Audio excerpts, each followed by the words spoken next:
Would you like to call the room to order?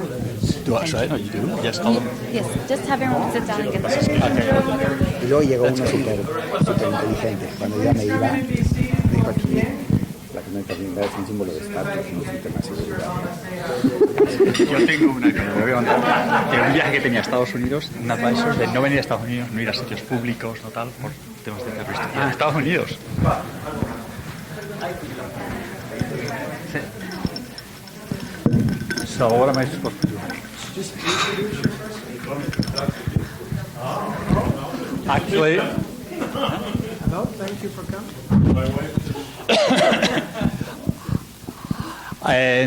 Thank you all for coming. I'll make this as informal as I can because I hope more than a conference is we have a symposium in which there's a lot of exchange of views. I want to thank GIC for helping us, and Jill, thank you, for helping us organize this meeting, and el Colegio de Economistas de Nuevo León for also helping us organize this thing. I must apologize because it's my fault that we did it on a Monday when it's a holiday in Mexico. I didn't realize when I did it, so I know it's. Thank you for all of you who came in spite of the fact that it's a long weekend, right? I think we have a pretty good group of people. Mr. Cepeda, Juan Carlos Cepeda could not make it at the end. Actually not because of holiday, but because another conflict, last-minute conflict.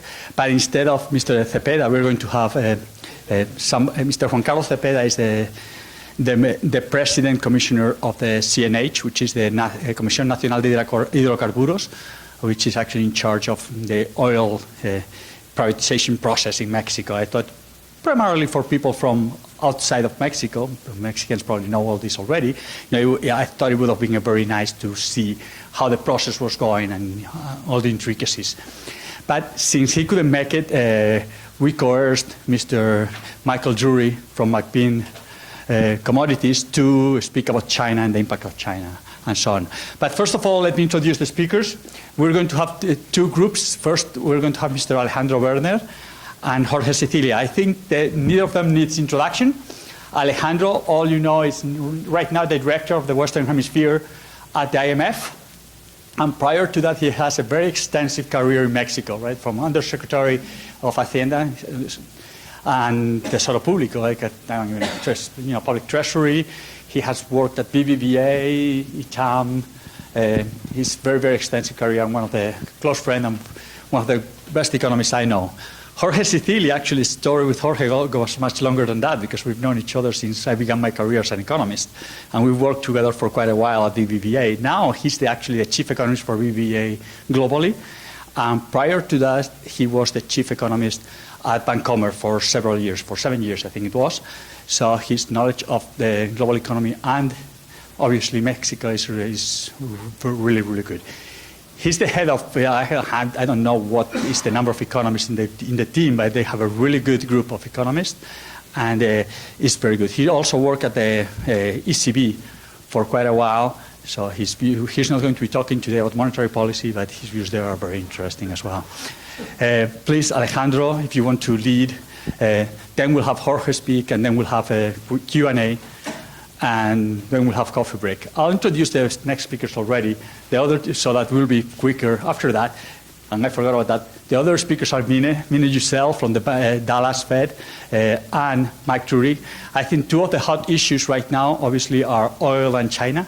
And those are the topics that will be covered by our two speakers, right? For those of you who know, Mine is the director of research at the Dallas Fed. And he's an expert on the oil industry and Texas economy and a lot of other issues. Mike Drury is the chief economist of McBean Commodities, and he's very exposed to China, and he's going to give us our insights on that.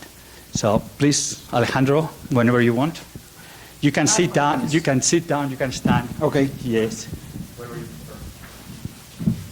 Okay, well, thanks for the invitation to address such a distinguished panel, and thanks for the invitation to come here to Monterrey on a non-working day. I mean, Monterrey is known to be the place in Mexico where people work. So you don't come here to have fun.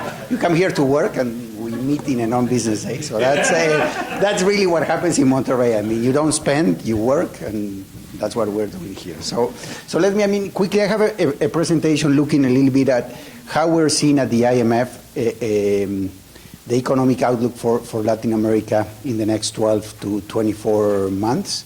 A little bit the takeaways from the presentation is, Latin America is going through a very persistent slowdown, driven by, I would say, the combination of two things. On the one hand, the declining commodity prices after 10 years of continuously increasing commodity prices that significantly benefited the region on average, and the combination of the unraveling of macroeconomic and microeconomic disequilibria that some economies in the region have built up throughout this period. On the other hand, as commodity prices are coming down, as financial conditions have tightened for emerging markets after 5 continuous years of deceleration, monetary policy authorities are confronting a difficult challenge. Economies are slowing down. Currencies have done their job in most of the countries, devaluing significantly without important inflationary effects. However, given the size of the devaluation, there's some increase in inflation, and therefore policymakers are having this dilemma on whether to support activity by not tightening monetary policy or starting a tightening phase of the cycle to contain an increase in inflation expectations that could be much more costly to contain if they let them get entrenched in the inflation expectation formation process. And in terms of the policy priorities, at the end of the day, in those countries that are undergoing severe macroeconomic imbalances and microeconomic distortions, obviously, the focus on restoring macroeconomic equilibria is key. But for the region as a whole, basically thinking on an economic model that relies much more on how to generate a significant incentives to increase investment, to increase productivity, to increase expenditures in R&D, in education, etc., is a key, because we're going back to the traditional growth rates of Latin America around 2.5%, 3.2%, and the years in which we saw Latin America growing at 4.5% is more, let's call it, an exception that basically was explained by the combination of significant increases in terms of trade, and also, some level effects from reform efforts that were undertaken in the past, but very hard to think that will be repeated if we don't see significant efforts in making Latin American economies more efficient, decreasing regulation, improving our tax structures, improving social security, improving the business environment, etc. So, as a backdrop to what's going on, or how are we forming our view for Latin America, this is our updated forecast for the world economy at the IMF that were presented a couple of weeks ago. Basically, we're seeing a 2016 that is very similar to what we saw in 2015, a world economy that will be growing, slightly above the 3.1 that we saw in 2015 at 3.4. A very similar year for the U.S. economy, growing at 2.5% this year. Europe crawling along at 1.5%, 1.7 versus 1.6. Some effects from Abenomics slightly pushing the rate of growth of Japan up, and China continuing its transition away from an investment-led growth to a consumption-led model, basically with a lot of volatility around this important transition, important challenges on the financial sector due to the huge leverage that was built in the non-banking sector, most of all in the last 7 years, and important challenges in also, moving to a more flexible exchange rate in this environment of dollar appreciation that has had some effects on the Chinese economy, and important challenges of communication of monetary policy and fiscal policy and structural policies in China, generating significant uncertainty on the world economy. In terms of emerging markets, we will continue to see subdued growth in emerging markets. The increase in the growth rate that we're seeing in emerging markets is basically explained by a couple of economies that did extremely poorly in 2015 and are are stopping to contract, but basically they're not growing, basically Russia. Some months ago we were expecting something similar to happen in Brazil. I think our perception of Brazil has changed significantly, where we continue to expect Brazil to continue to contract in 2016. But basically, the slight uptick in emerging markets is explained by Russia starting a recovery from very negative rates of growth in 2015, some stabilization and some increases in economic activity by the end of the year. But we continue to see the emerging world basically working through the effects of the slowdown in the Chinese economy, of the slowdown in commodity prices, and also basically working through deleveraging after so many years of lax financing conditions, high growth, very optimistic expectations. And in that sense, we are seeing the combination of maybe some balance sheets from the government being from governments relatively loaded, but also the private sector having built up significant leveraging throughout this year. In terms of commodity prices that are an important driver of economic activity in the region, most of all in South America, we're basically subscribing to this view of low for a long period of time. We're expecting the current levels of commodities to be sustained for the rest of this year and the next year, maybe with some increases, small increases in 2017. But we have experts in the room that will talk more about this. But basically, the message for the region is obviously don't bet on commodities again when you're making your medium-term macro policies in the next decade. Think of an environment of low commodity prices. In the next few years, think of an environment in which a lot of your firms will have to work through the significant leverage and the significant expansion that was actually generated in the last 10 years. In terms of risks to the global economy, I don't need the mic. We are taking. Okay. So in terms of risk for the global economy, a sharper slowdown coming from China. The transition that the Chinese economy is going through is extremely complicated, and it's one in which the traditional levers that China has used have to be substituted by other levels. We saw China growing from an export or transitioning from an export-led growth model to an investment-led growth model after the world financial crisis, but that actually implied that China had to increase its credit to GDP ratio by almost 100 percentage points of GDP. So that, created a significant financial challenge that has to be worked through in the next in the next few years. And now the transition from an economy that sustained its growth model on a huge burst of investment, transitioning away from that and towards consumption, it's a much more challenging one. It's important to do a very in-depth reform of the state-owned enterprises that basically capture a significant amount of the savings in the Chinese economy, and then they have been invested these resources in some extent in some not so profitable projects, and therefore this transition is proving challenging. In the middle of that, important financial elements associated first with some liberalization of the stock market that led to a significant boom and then a collapse on the stock market, and together with that, some flexibilization of the FX market that might make sense. If the Chinese yuan would have been a floating currency, it would have depreciated together with our other emerging markets when the dollar started to appreciate. However, undertaking that movement in the exchange rate in a controlled way, in an economy with the amount of challenges that the Chinese economy has proven extremely complicated. It has proven also to be a significant communication challenge for the Chinese authorities.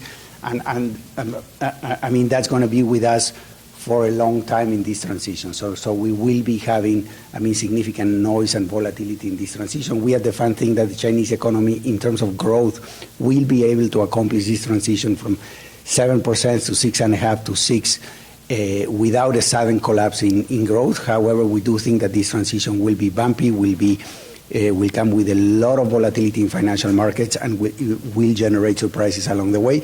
Quickly on the U.S. economy, we continue to think that the U.S. recovery will continue at the same pace that we have seen it in the last 2 years. In terms of interesting issues in the U.S. economy, on the one hand, understand a little bit more the effects of the strength of the dollar on investment and exports holding back growth in the last few quarters. On the other hand, we have seen a U.S. consumer that has continued to spend at a relatively healthy pace, except on the last quarter of 2015.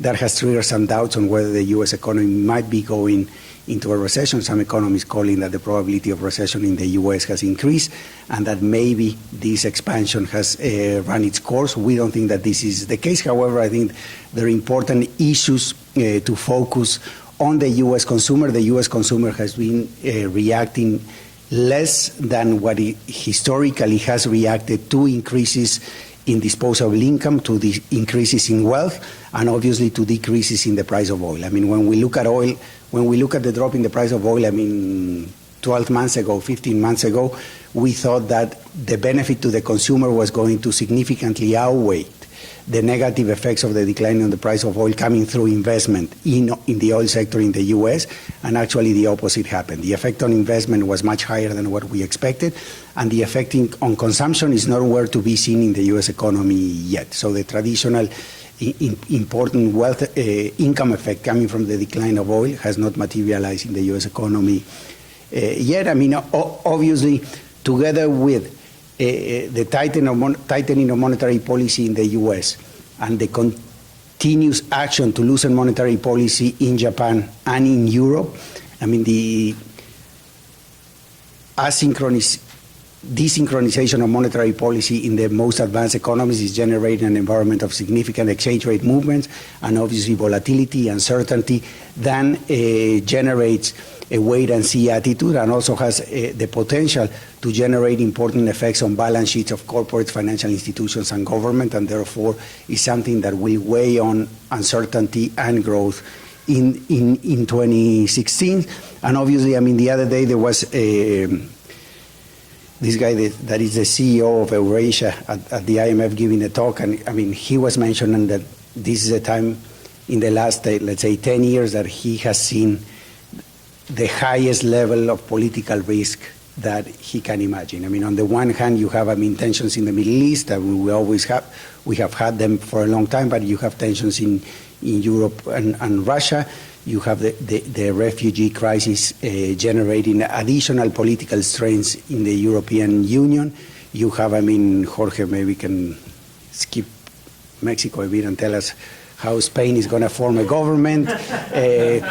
You have Merkel, with the lowest numbers in history, being a significant pillar of EU strength and now being in a weak position. So you have, Europe with significant political challenges to deal with, and a lot of Eurosceptic politicians actually gaining ground. And well, let's not even mention the U.S. Where we're starting the primary season with candidates that 6 months ago people were saying, okay, don't worry, these guys are not going to be there. You're going to have the traditional candidates, et cetera. But time keeps passing, and we still have these guys leading the polls. So it is a risky world. So these are the numbers for Latin America. We're expecting minus 0.03 growth in 2016, the same number that we had in 2015. When we look at potential growth of medium-term growth, it's also at the lowest levels in the last 15 years for Latin America as a whole. And what it's important to distinguish is the negative growth rates or the average negative growth rates in Latin America that we have seen and we're expecting for this year are the results, I would say, of two important differences. Of the one hand, let's say the arithmetic difference between what's going on in Central America and Mexico with South America. South America is basically working through the declining commodity prices, and it is in South America where the deceleration has concentrated the most. Central America and Mexico, basically, many of these countries are benefiting from the decline of the price of oil. And Mexico is not a net oil exporter anymore. I mean, when you look at Mexico's oil balance, Mexico exports oil and imports refined products. Production of oil in Mexico has declined from 3.5 million barrels a day to 2.5 million barrels a day in the last 10 years, and consumption of gasoline has continued to increase, so Mexico has become almost a zero-balance oil country. Oil does have an important effect on public finances, but from the whole economy point of view, it's not that important for economic developments in Mexico going forward, besides the positive effect of the energy reform. I mean, in terms of investment, in terms of future prospects, etc., obviously oil is important, but most of all, I mean, Central America, Mexico, and the Caribbean are benefiting from the strength of the U.S. consumer, are benefiting from, in some cases, weak currencies, low energy prices, etc. South America is basically suffering from the declining commodity prices, copper, let's say in Chile and Peru, oil in Venezuela, Colombia, and Ecuador, Brazil, a combination of iron ore, agricultural products, oil, etc. And then within South America, the other important dimension is those countries that didn't have macroeconomic disequilibria, like Chile, Peru, Colombia, etc., that had well-managed fiscal policy, low inflation, etc., are handling this shock as Canada is handling this shock, as Australia is handling this shock, as maybe a deeper business cycle, but a business cycle in which rates of growth are going from 5% to 2.5% to 3%, and eventually are expected to go back not to 5%, but to 3%, 3.5%, etc. In those cases in which the decline in the price of commodities is taking place together with economies that were already exhibiting significant signs of overheating, of macroeconomic disequilibrium, etc., obviously it has been a very bad combination that is leading to significant macroeconomic challenges. You have, I mean, the worst case of all is Venezuela, a country in which private investment is zero, it doesn't exist. Inflation is the highest in the world at around 200%, and we were expecting an economic contraction of 10% last year and 8% this year. You have an economy such as Argentina, in which inflation, I mean, they have problems measuring inflation because they were, I mean, fudging the data. They were trying to fix that. But, I mean, from the private sector perspective, people were measuring inflation anywhere between 20 and 25%. With the reunification of the currency at the end of the year, maybe inflation would have closed in 2015 at around 30%. But what I'm saying, I mean, you have Venezuela with 200% eventually approaching hyperinflation in a couple of years. You have Argentina with relatively high inflation, maybe being the 5th highest inflation in the world. And then you have Brazil with an inflation that went over 10% this year, also trying to manage a situation in which, after the global financial crisis, the government went into a very aggressive counter-cyclical package of fiscal stimulus, of government-led credit stimulus, even loosening monetary policy, etc., that led to an increase in inflation and a widening of the current account deficit. That had to be fixed, and that, I mean, we will talk a little bit more about Brazil, but got combined with other problems to generate an important recession. And the last country that I don't have here that it's going to add into this recessionary group in Latin America is Ecuador. That is the second most exposed country to oil in Latin America as a share of GDP after Venezuela, with a fully dollarized economy, in an environment in which all of its peers is basically depreciating significantly vis-a-vis the dollar, is basically going into a severe recession, and with important problems by being an economy that is fully dollarized. They don't have a lender of last resort and therefore subject to bank runs, etc. So they're in a very tough spot. The rest of the countries, I mean, you look, Chile, Colombia, Peru. I mean, Peru and Chile, given that the price of metals started falling early in the cycle, let's say in 2011, 2012, then the slowdown in these economies started way back then, and therefore some of them are already expected to recover in terms of growth in 2016. On the other hand, Colombia, being an oil exporter, being the third most exposed country to the declining of the price of oil in Latin America, is initiating this part of the cycle as the shock has been severe. It has not adjusted yet, and is basically just starting this path of deceleration that other countries have gone through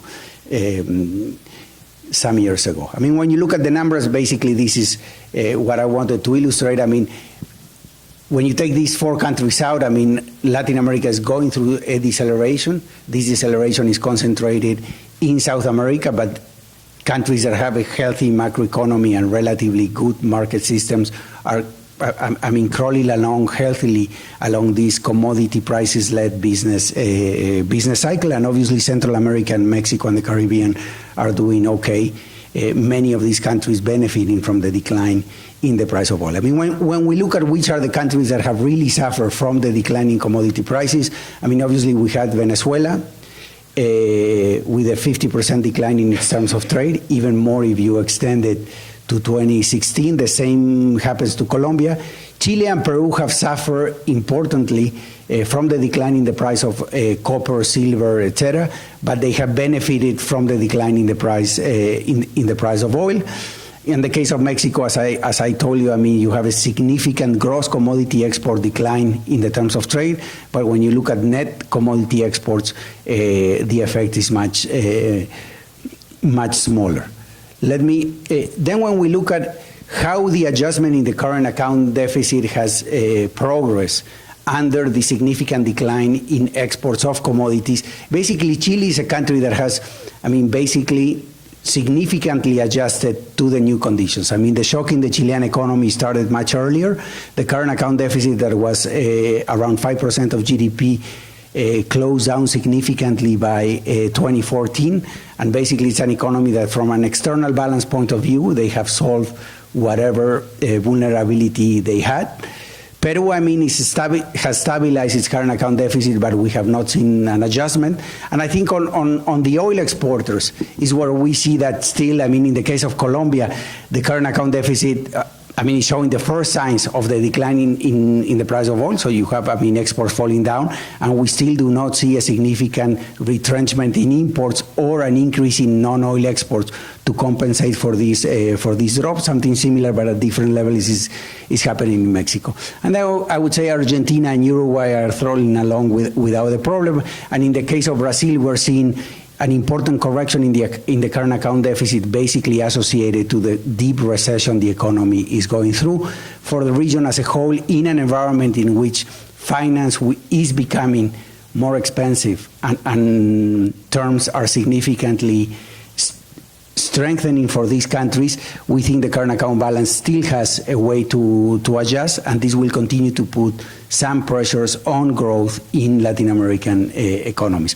When we look at domestic fundamentals, I mean, what I wanted to highlight is that when you look at the change in private investment as a share of GDP from 2011 to 2015 in Latin America, I mean, the countries that now are going through a recession are countries in which private investment significantly dropped in the last 5 years. This is a signal that this is not only the change in commodity prices. This happened even before the price of oil dropped, even before some of other commodity prices started falling. This is a result of both the decline in commodity prices, but more than that, on significant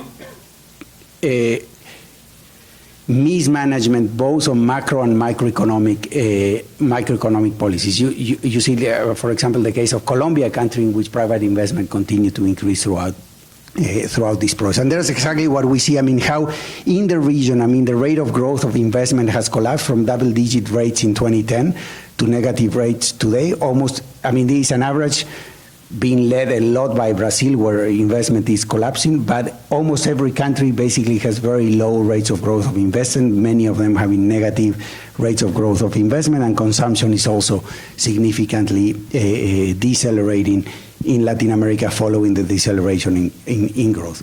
When we look at the effects of excessive ease on financial conditions in the last 5 years, relatively optimistic growth assumptions having been undertaken in the past that had led to an important leverage of the private sector. This is something that a lot of people have been talking about. I mean, how emerging markets build up significant debt in foreign countries, in the bond markets, etc.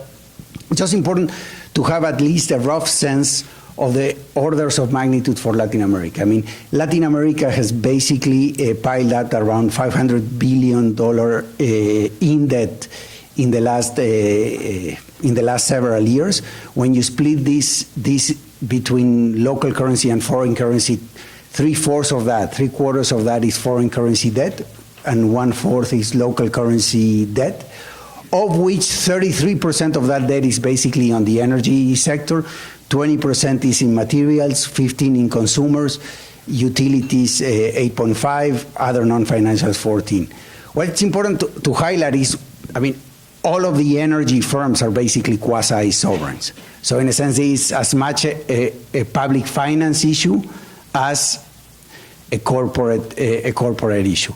Some time ago, we used to say that, Latin American firms didn't have let's say, a foreign exchange mismatch problem in their balance sheet because a significant chunk of this debt was basically having been issued by oil firms, by basically commodity producers or exporters. However, maybe you don't have a foreign currency mismatch problem, but when the price of your commodity falls, now you have a leverage problem. No, so a lot of those firms that we didn't think that had an FX problem now have a leverage problem because the price of the main export has fallen.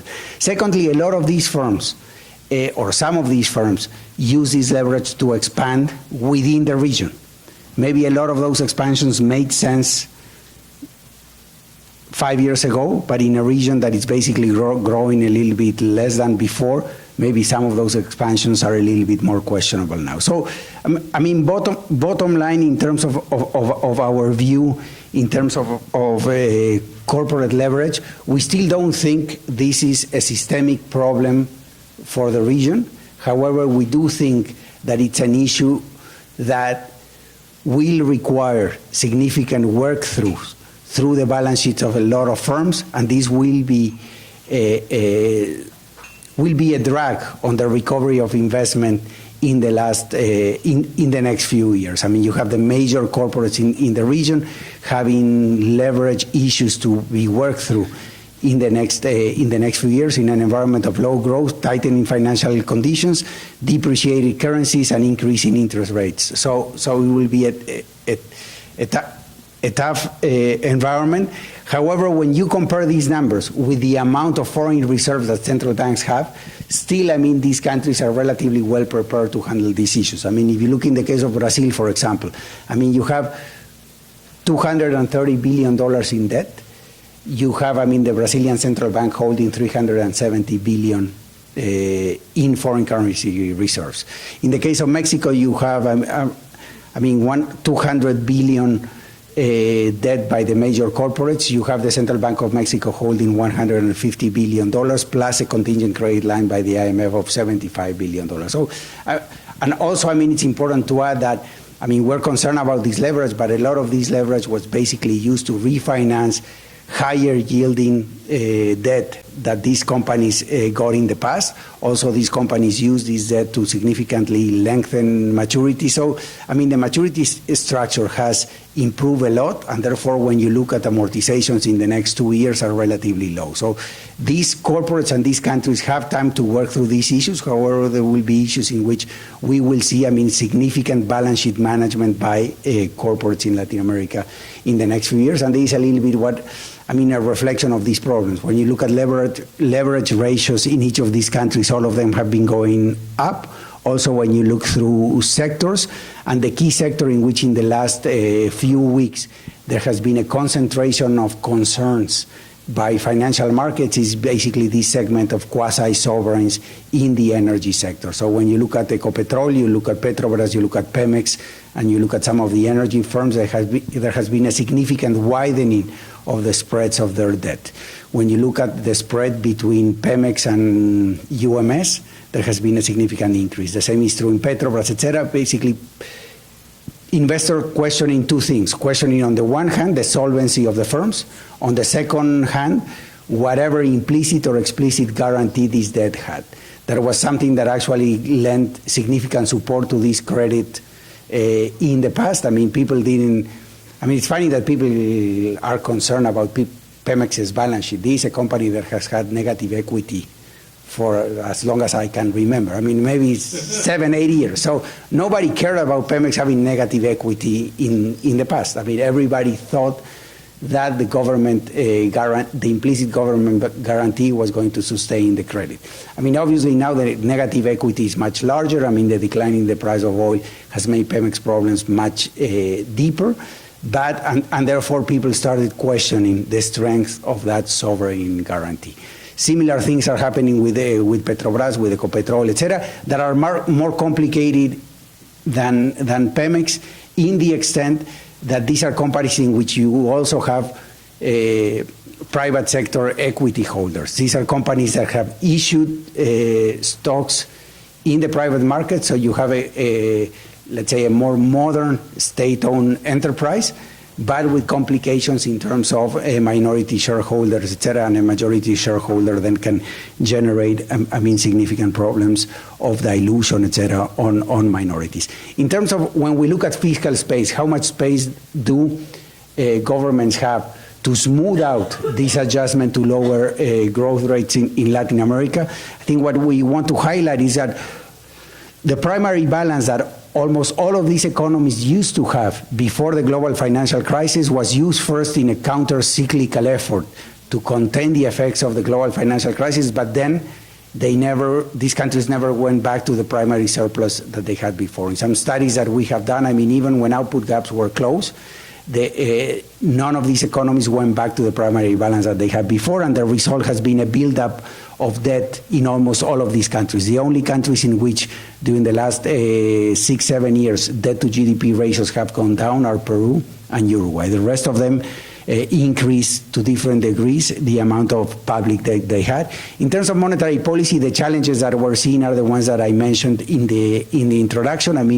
Basically, we're seeing depreciations starting during the taper tantrum up to today.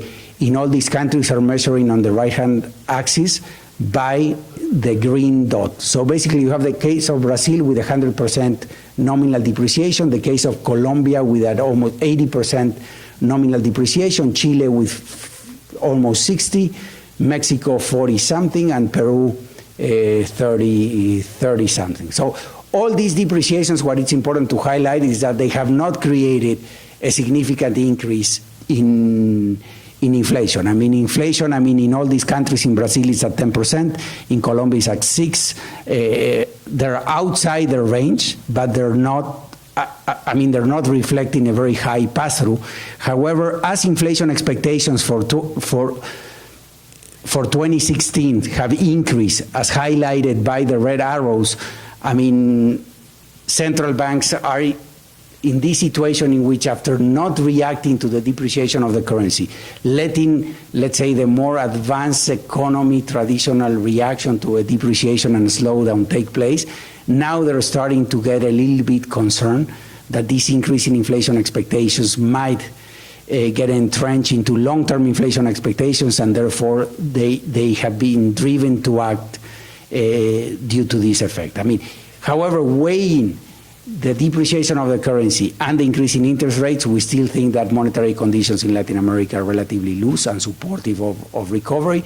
And we think, second-guessing central banks at this state, it's irrelevant. On a first order of magnitude, we think that, the Central Bank of Chile, Peru, Colombia, Mexico, etc., are doing the right thing, and it's basically a marginal call whether the last tightening was warranted or not. I think they're on the right direction, and I think erring on the side of cautious, of not letting this inflationary process get a little bit out of hand is the right way to go, especially in an environment in which, given the uncertainties that the world economy is going through, we should not discard a second round of adjustment in commodities, in currencies, etc. And I think that's the right way to go. Just, super quickly, let me just mention, the 4 countries where we're seeing significant problems. Obviously, Brazil, the largest economy in the region, having to work through 4 crises.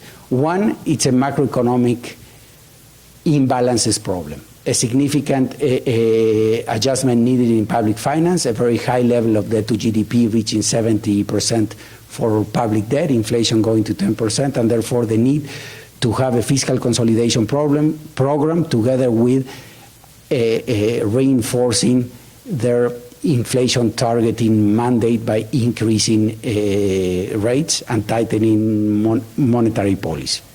On the back of this, they have a long-term growth problem. I mean, Brazil is a country that traditionally has invested at a relatively low level as a percentage of GDP, low productivity growth, etc. So the potential rate of GDP growth is around 2% per year. And therefore, if they want eventually, when they stabilize their economy, to grow at a higher rate, they need to open their economy, they need to increase their savings, they need to significantly boost investment in this economy.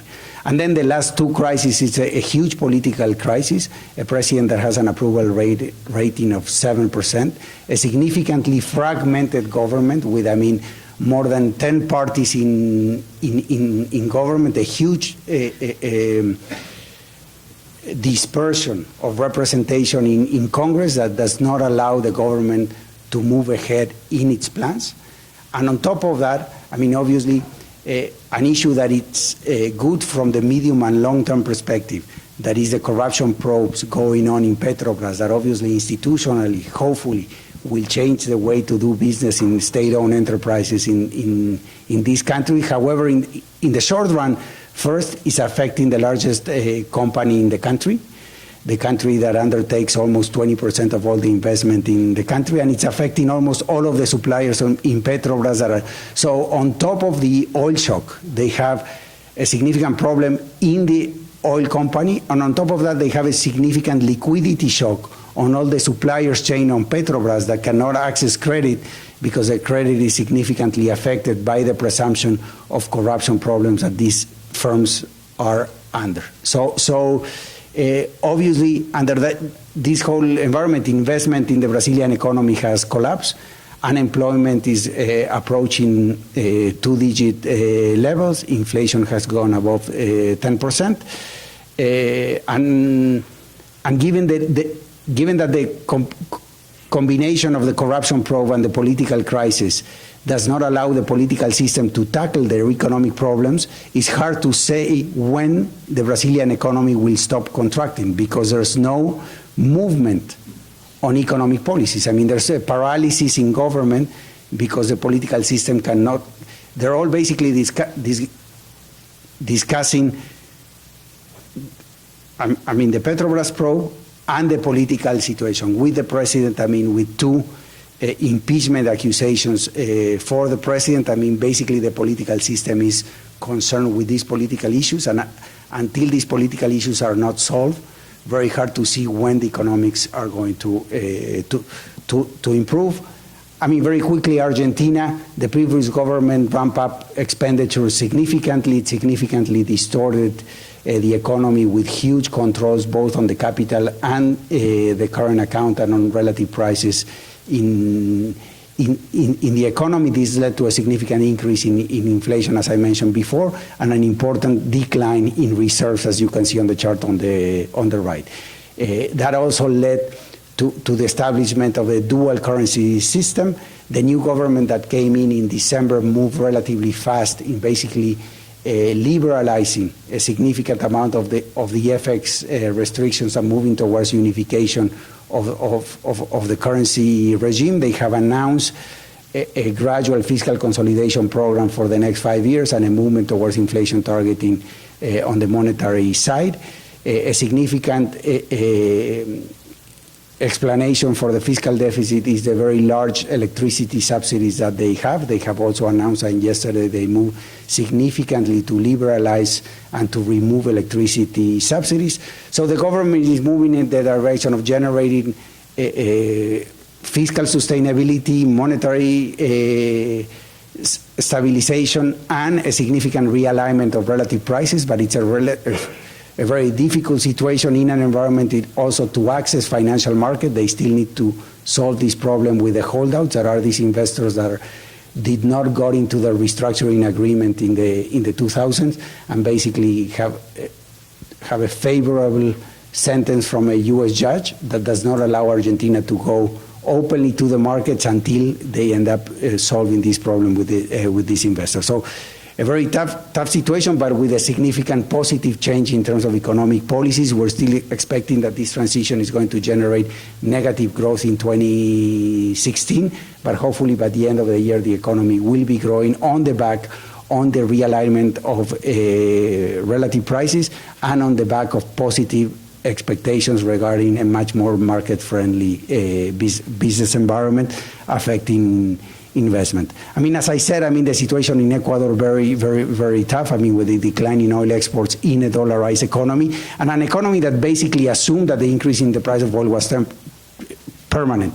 If you look at how Ecuador increased its minimum wage vis-a-vis the rest of Latin America in the last 14 years, I mean, Ecuador basically assumed that this thing was permanent, that the standard of living was going to be increased on the back of this, and now they have a very rigid economy due to dollarization and therefore the challenges that they face. And then Venezuela, I mean, obviously an economy in which, I mean, the drop in oil exports represents almost 20%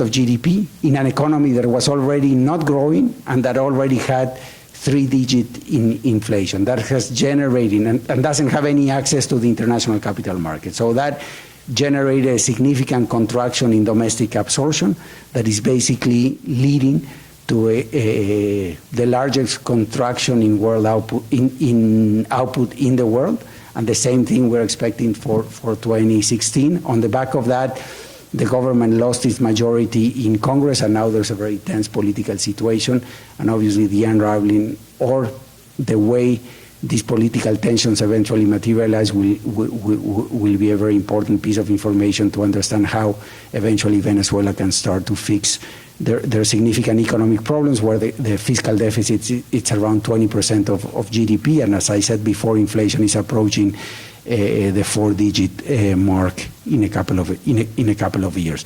The rest of Latin America, as I said, is basically transitioning in South America through the commodity cycle with positive rates of growth, with contained inflation, and obviously with the challenges of finding new sources of growth that will not be coming from commodities as it comes in the past.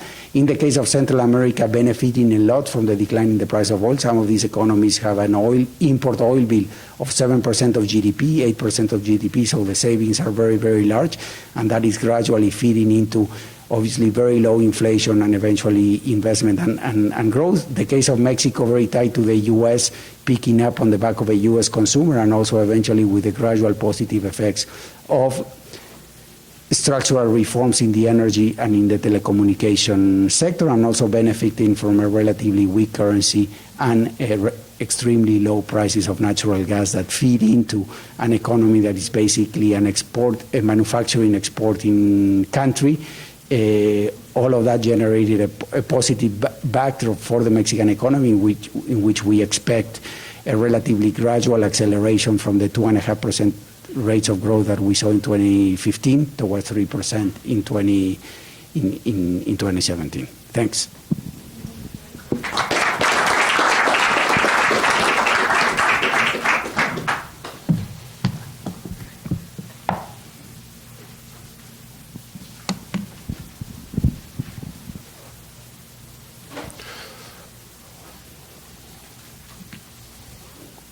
Well, thank you for the invitation.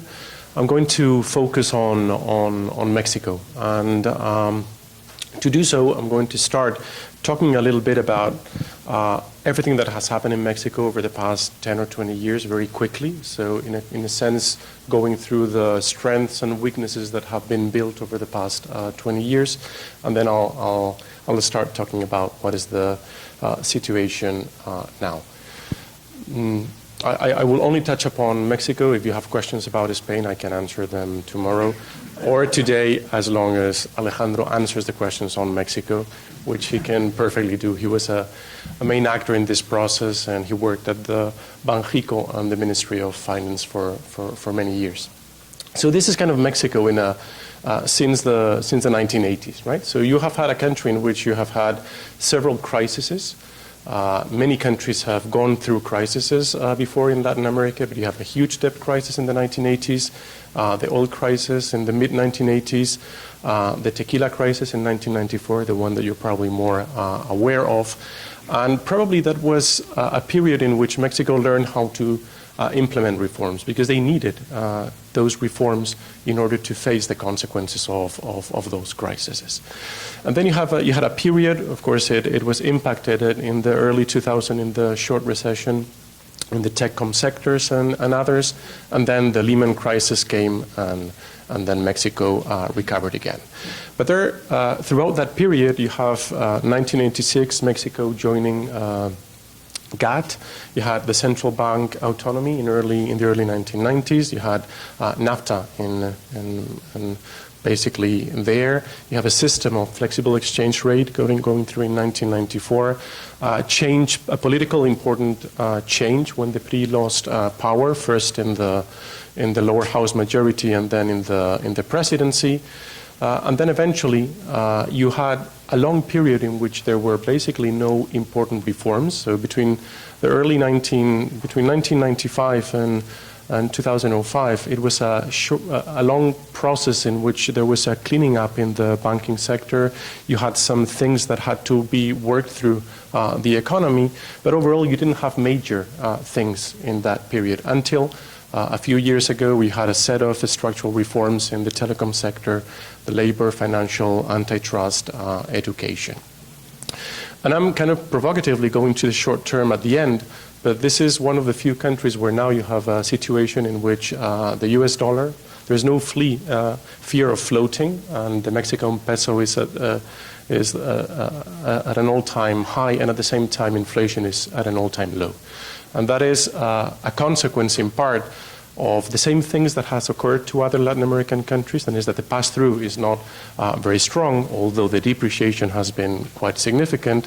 But you have had some other things at play, which are related to the part of the reforms in the telecommunications sector and the oil sector that are feeding through the inflation rate. Now, if you take from the tequila crisis those 20 years, what you have is a country that has had a relatively low growth compared to other Latin American countries, less volatile than other Latin American countries. You have had a period of declining inflation rates that has accelerated as of late. You also have a significant decline in interest rates in that period, and now are not like in some other countries are at real rates of about zero.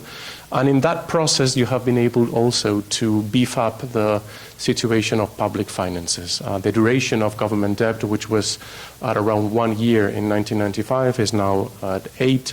The internal versus external government debt financing has come down from 100 to below 40. So overall, all those changes have been taking place over this relatively low growth period of the past years.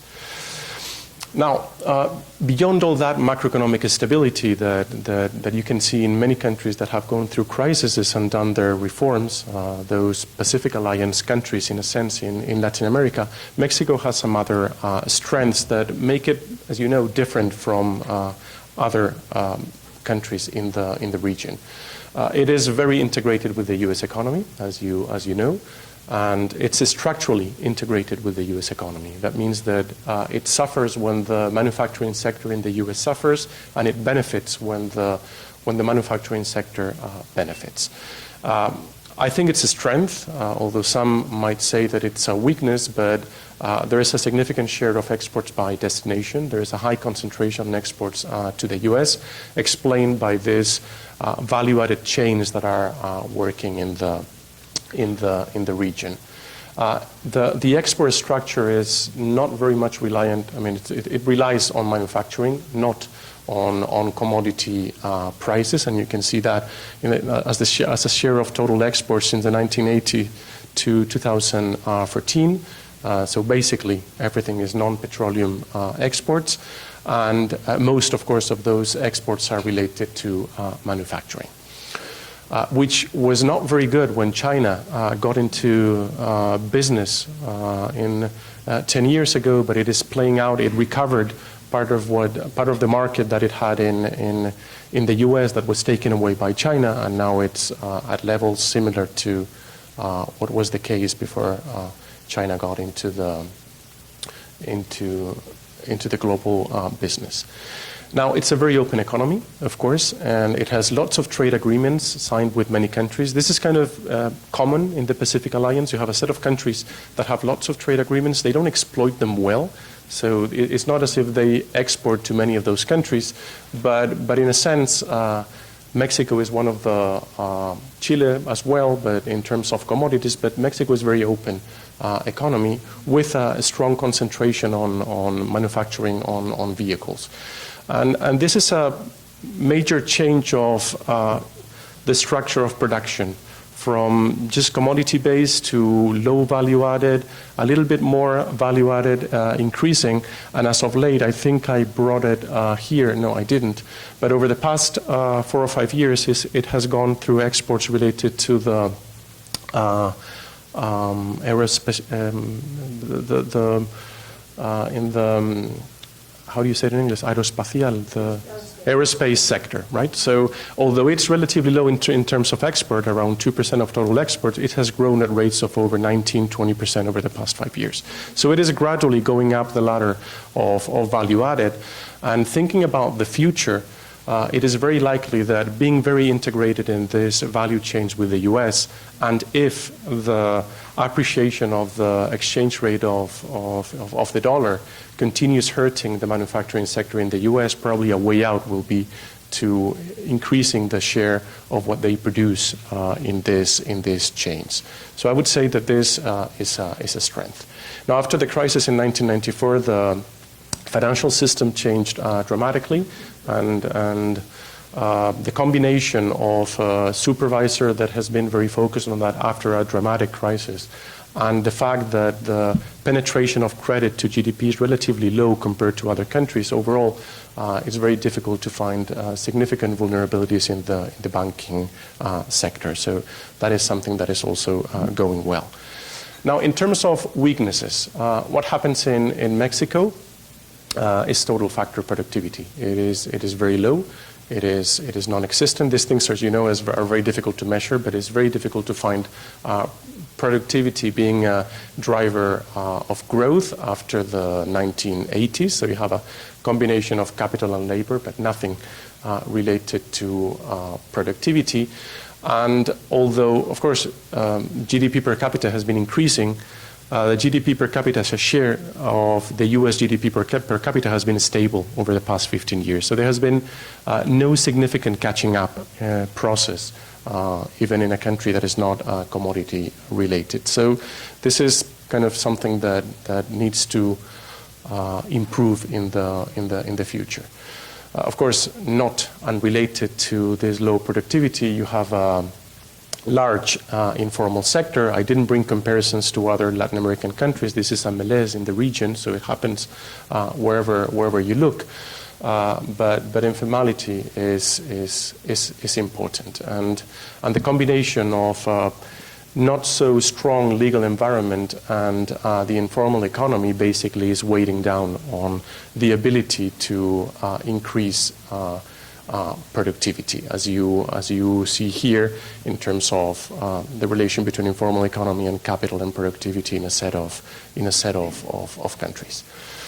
Now, wages, of course, are not growing, which makes sense in a world where productivity is not increasing a lot. In real terms, in fact, you can make the case that they have not recovered the level of before 1994, so they're barely in real terms at the levels in the formal sector as they were in 1994.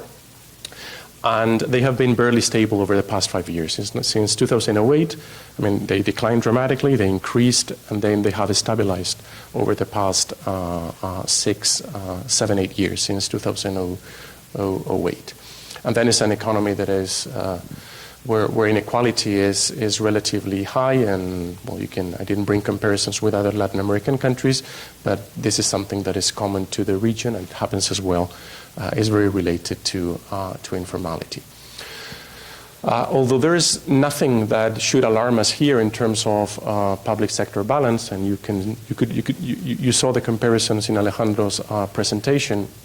There has not been a major improvement in terms of either the public sector balance or the public sector gross debt, which is at levels, and it's not consolidating any quasi-sovereigns of 45% and has been increasing over the past 2 or 3 years.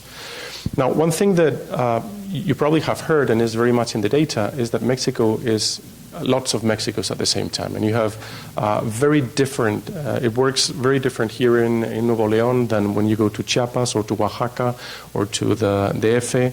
And in some places you have GDP per capita that is significantly higher. So within Mexico you have a whole range of variables that and functionings of the market that have huge differences, right? So I just put there, we differentiate according to what we consider are related to tourism, to high development, which is basically Mexico City, low development, you can imagine which ones, like Oaxaca, Chiapas, etc. The industrial, the medium development, and national. And you have the GDP per capita on the right? So you have the DF and the industrial, which is where Nuevo León is, where there have been a significant increase in GDP per capita, while others it has been lagging. So one should consider when looking at these countries that there are many countries in one. Now, what has happened in this recovery process? Well, Mexico has been growing at rates of not very high. I mean, when in 2009, the expectations of growth in Mexico have been significantly higher than the actual data.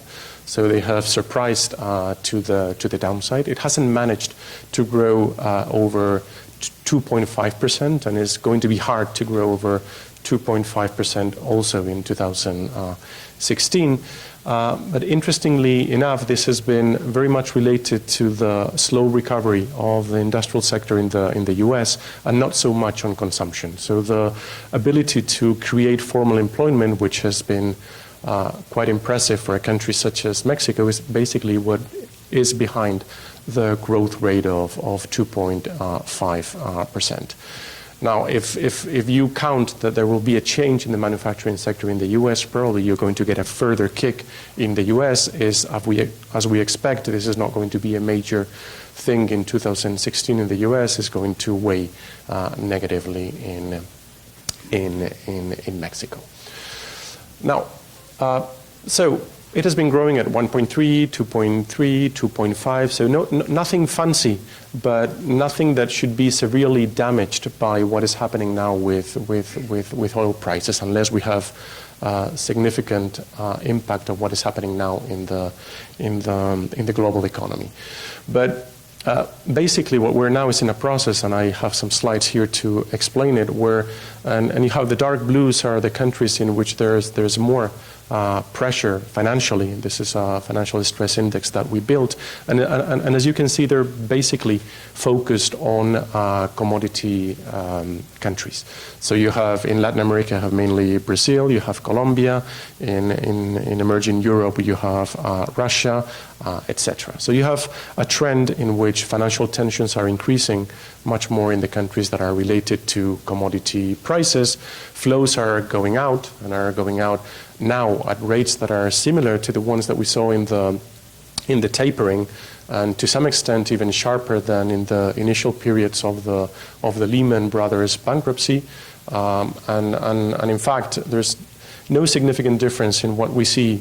This is kind of hot portfolio data. There's no significant difference in what we see happening in emerging economies as a whole and in Mexico, despite the fact that it should be much more hedged given the crisis or the financial tensions that we are having. So basically, everything is translating into everything, more so in the FX in many countries, but surprisingly enough, it's happening also in Mexico. So if one were to come from another planet and I would tell them what Mexico is, and if this shock is related to oil prices and to the fact that the U.S. is increasing interest rates because the economy is going well, probably Mexico wouldn't be the first candidate where you would think that the FX would suffer significantly. And yet, every time that we have had an episode of stress, Mexico has either been the second or the third currency that has depreciated the most. Never the first, but typically the second or the third in the initial period. Then it typically goes back, not to normal, but the other currencies eventually catch up. Now, one comment about these financial tensions is that if you build this type of chart in which you analyze what the CDS are implying in terms of rating, and you compare it to the current ratings of the countries, Mexico doesn't stand out there. So although it is true that we have lots of volatility, that volatility is not putting into question the rating of the country. It is doing it in Russia, as you can see, it's doing it in Brazil, it's even doing it in Chile, in China for sure, but not in Mexico. So this is more volatility related to what is happening in the markets and not a fundamental change in what the markets are thinking about Mexico. And yet, the risk perception is starting to rise. So if you take away the past 2 days, because I didn't compute it, and you see what has happened since the beginning of the year, what we have had is an increase in the CDS change over the past month. So there's something happening here that let's hope that it calms down, but it's starting to affect also the CDS.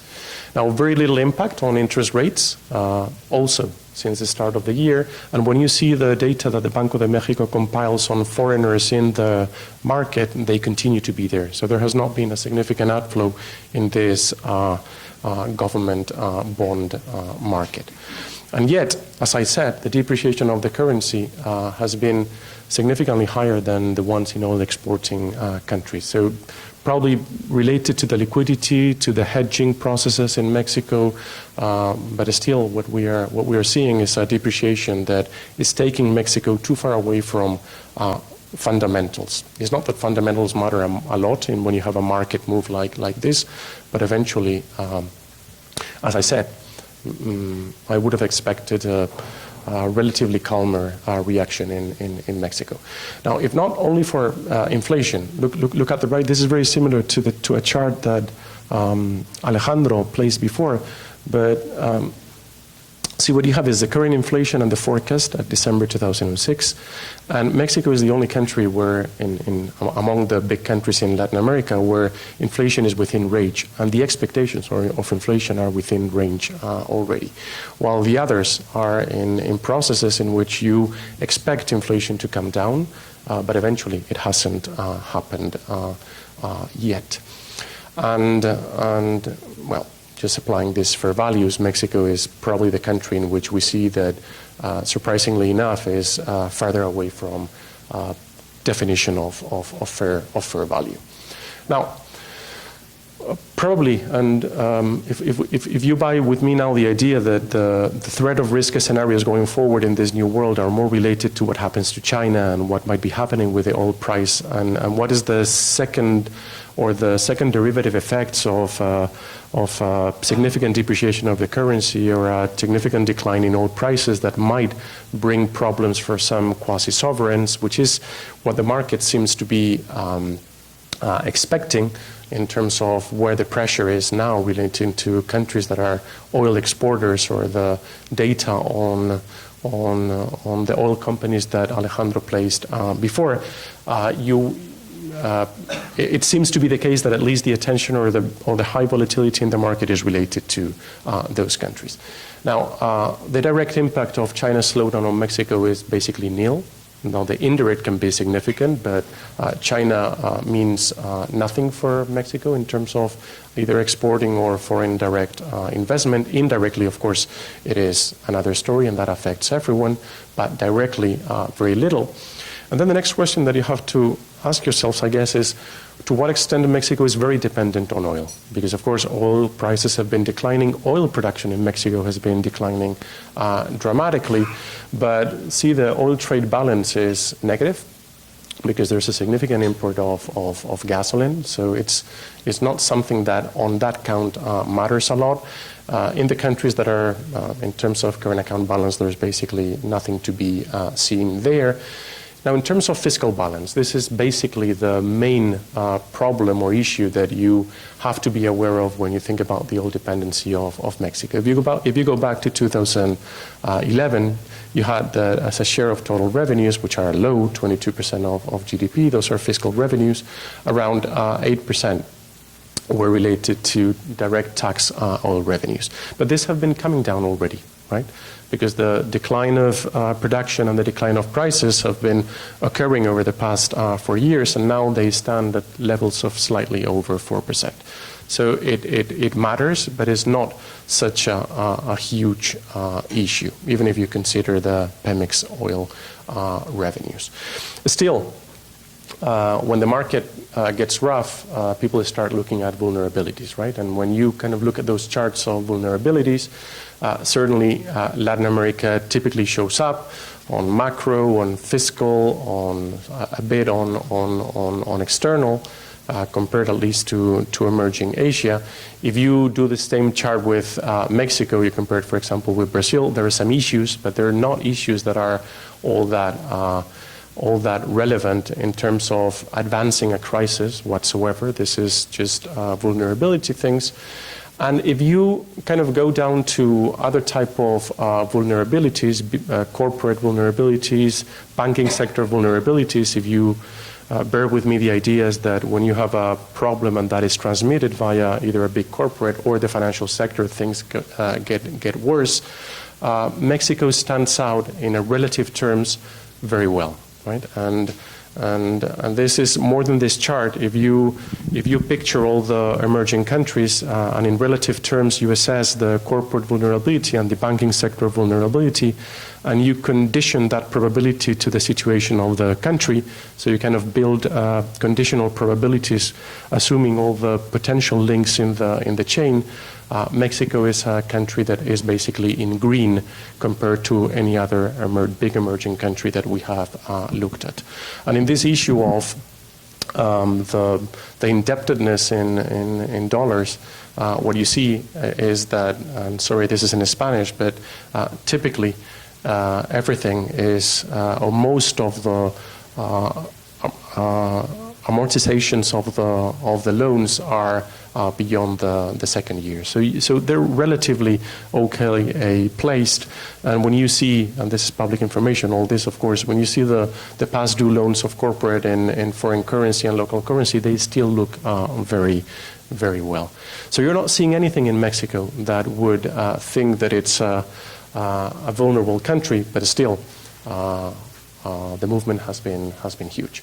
Now, a few comments on the reforms that have been implemented before. And this is kind of my second to last slide.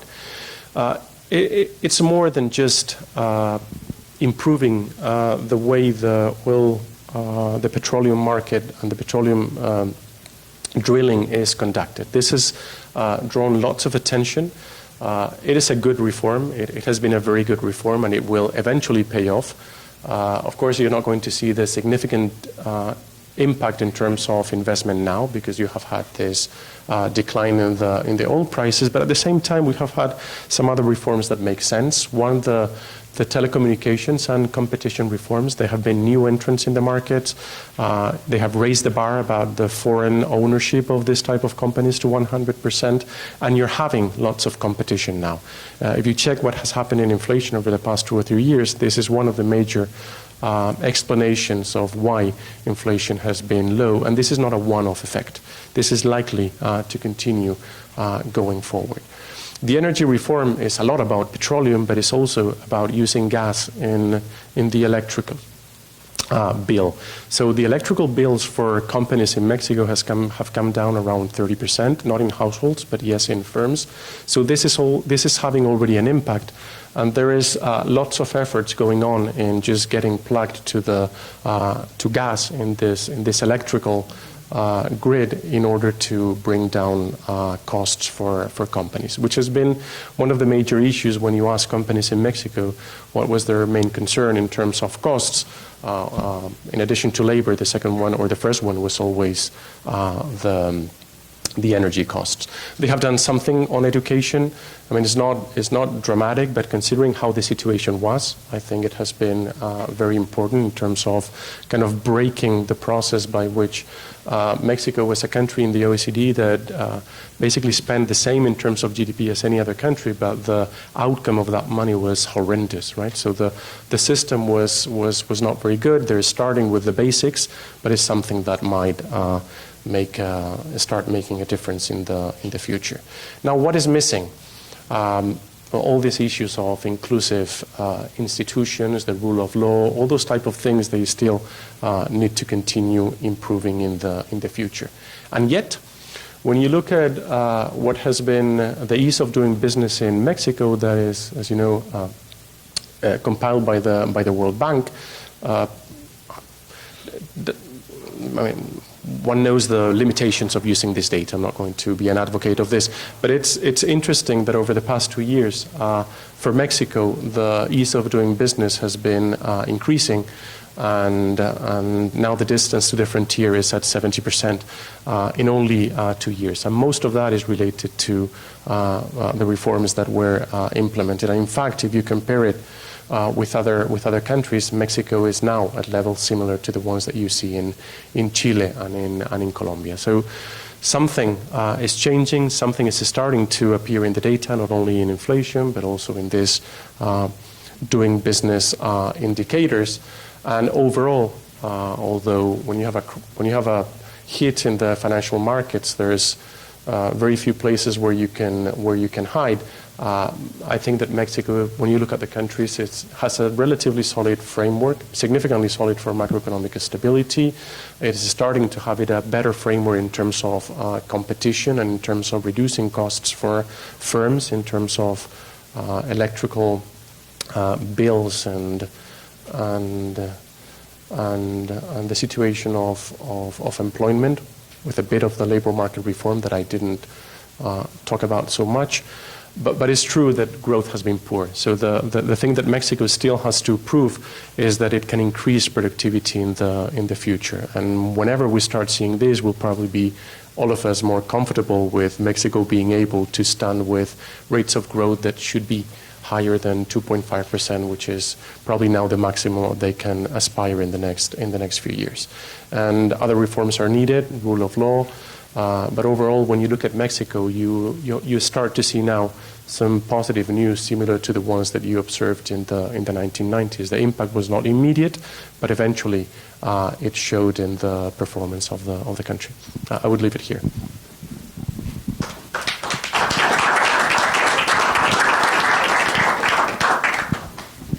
Thank you very much, Alejandro, Jorge.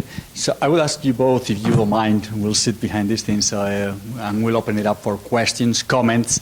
As I said, there is not necessarily have to be questions. They can be comments or suggestions or things that we may agree or not agree. More a discussion than simply questions to the table. So if anybody wants to begin, please feel free. I have a real simple factual one for Alejandro. I used to know this, but I don't anymore. What's the approximate share of world GDP that's accounted for by Latin America with and without Mexico? Maybe Jorge knows that. I think it's 8%. That's Latin America as a share of world GDP. And Mexico must be 20%, no, 17% of that. That's my impression. I mean, Don't have better data. Jim, I mean, you can find the data. No, we can get the data. It should be around like 5. If the numbers are right, it should be around like 5. But I don't know. Sorry. He's got the mic. Sorry. You'll be next. So, question about... Sorry, can you introduce yourself? Sure. Bill Strauss from the Federal Reserve Bank of Chicago. What's going on in Venezuela, from my standpoint, was easily predictable once we saw what was happening with nationalization and basically killing off any kind of outside investment coming in. What is the view with regard to the future? I mean, you got the near-term outlook for Venezuela, but I'm thinking more like longer term. Will they be able ever to reverse that and actually join the rest of the world in terms of being an attractive place to see investment and participation in growth?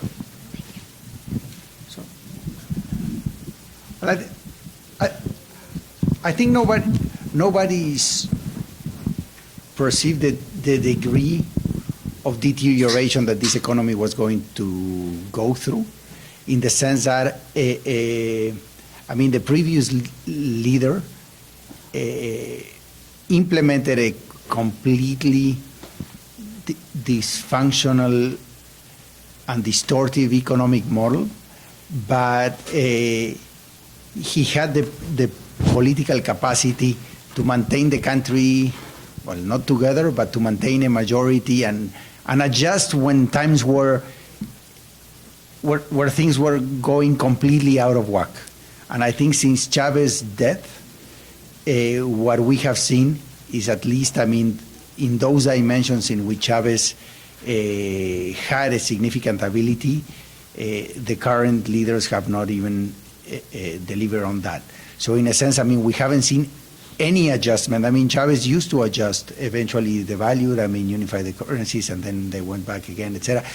We haven't seen any action on the policy front in the last 2.5 years.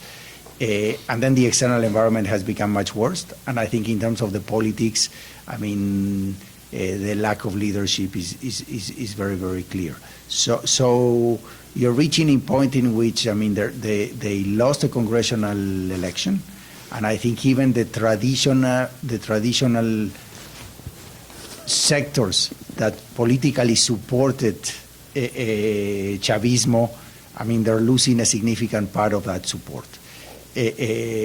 What is very hard to envision, and I think that's at the end of the day the core of your question, is, I mean, a completely different situation, and the comparison is not fair, but at least in Argentina you could see the end of the process with an election that was going to take place orderly, and at least the institutions are still there. I mean, there are a lot of deterioration of institutions, but you can build on that, and the current government is building on that. Very hard to say.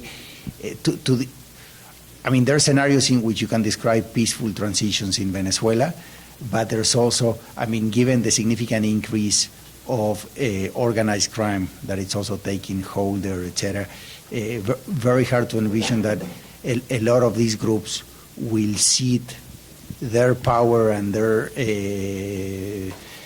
businesses, etc., to a new model. So on top of the social problems, etc., you will have huge problems of security, organized crime, etc., that make the probability of significantly disorderly transition very, very large. So I think this is not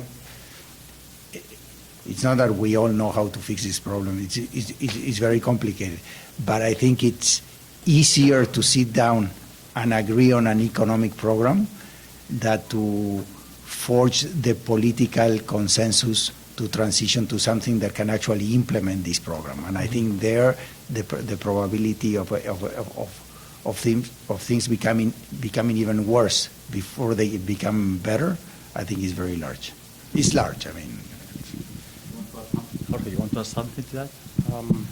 Just very quickly. I mean, the issue in countries such as Venezuela is you have rent seekers all over, right? So you have a system in which people seek rents and they're willing to just keep them. And those rent seekers, one way or another, are everywhere, right? Either via subsidies or via these exchange rate mechanisms. Or, I mean, your question is deep in a sense that it's not only an issue of institutions, but whether people are going to adjust to a new system of incentives, and that's still to be seen. I mean, everybody can, but it's going to be tough. Yeah. Let me add just one thing to that, and I think it's what Alejandro said is very important. The main thing, the most important thing that the Chavismo got is actually to unify the opposition, which had traditionally been very, very disunified. The question is, with the institutions the way they are, rent seekers the way they are, once the Chavismo is gone, it's not clear you're going to have a unified path or a unified front moving towards reforms. You're going to have a lot of different parties or different interest playing, which right now they are just against Chavez, or not Chavismo, against Maduro or whatever, but not really in a fair play or in a democratically playing field, in a sense. Carlos? Carlos Herrera with Coca-Cola to Mr. Werman and Mr. Cecilia. Lots of talks about the institution, but how about the consumer as a whole in Latin America and here in Mexico with the benefit of the low cost of import of gasoline not coming through the consumer and electricity and all of these things? And how is that impacting consumption in the end here and the rest of Latin America? Okay, would you take that one first? When this long-term phenomena over the past 5-10 years of the increasing middle classes, all that is having an impact when you see worldwide what is the expectation of consumers, and you see it in not only consumer behavior in terms of durables, which typically goes up with income, and in the countries that are doing that transition or increasing the middle classes, you see an increase in that type of consumption, especially if it's coupled with a financial sector that is willing to provide credit. So all that, you're seeing it all over the place, and you have seen it over the past 5 or 6 years. Now, that is an emerging economy, so I'm just talking about Latin American economy. Now, some of that is going to be put into question in the next few years, because that is not going to continue growing anymore. And some countries might even make a reversal. Some people that reach middle classes might go into the poor. In some other countries are better prepared to cope for that due to better policies, or in the case of Mexico, because it's not going to be so hard hit by this type of shocks. But overall, and beyond this cycle, I think this is a trend that is likely to continue. And in fact, the only way to explain the strength of GDP growth in Mexico over the past year has been related to consumption. It is a place where you see that real disposable income and employment creation has a significant impact on consumption, and less so than paying down debts or saving for rainy days. So, having said that, many of these countries, Mexico included, has a relatively high share of consumption over GDP. So it's not a story like you can make with China, with other Asian economies, where the share of consumption over GDP is significantly lower.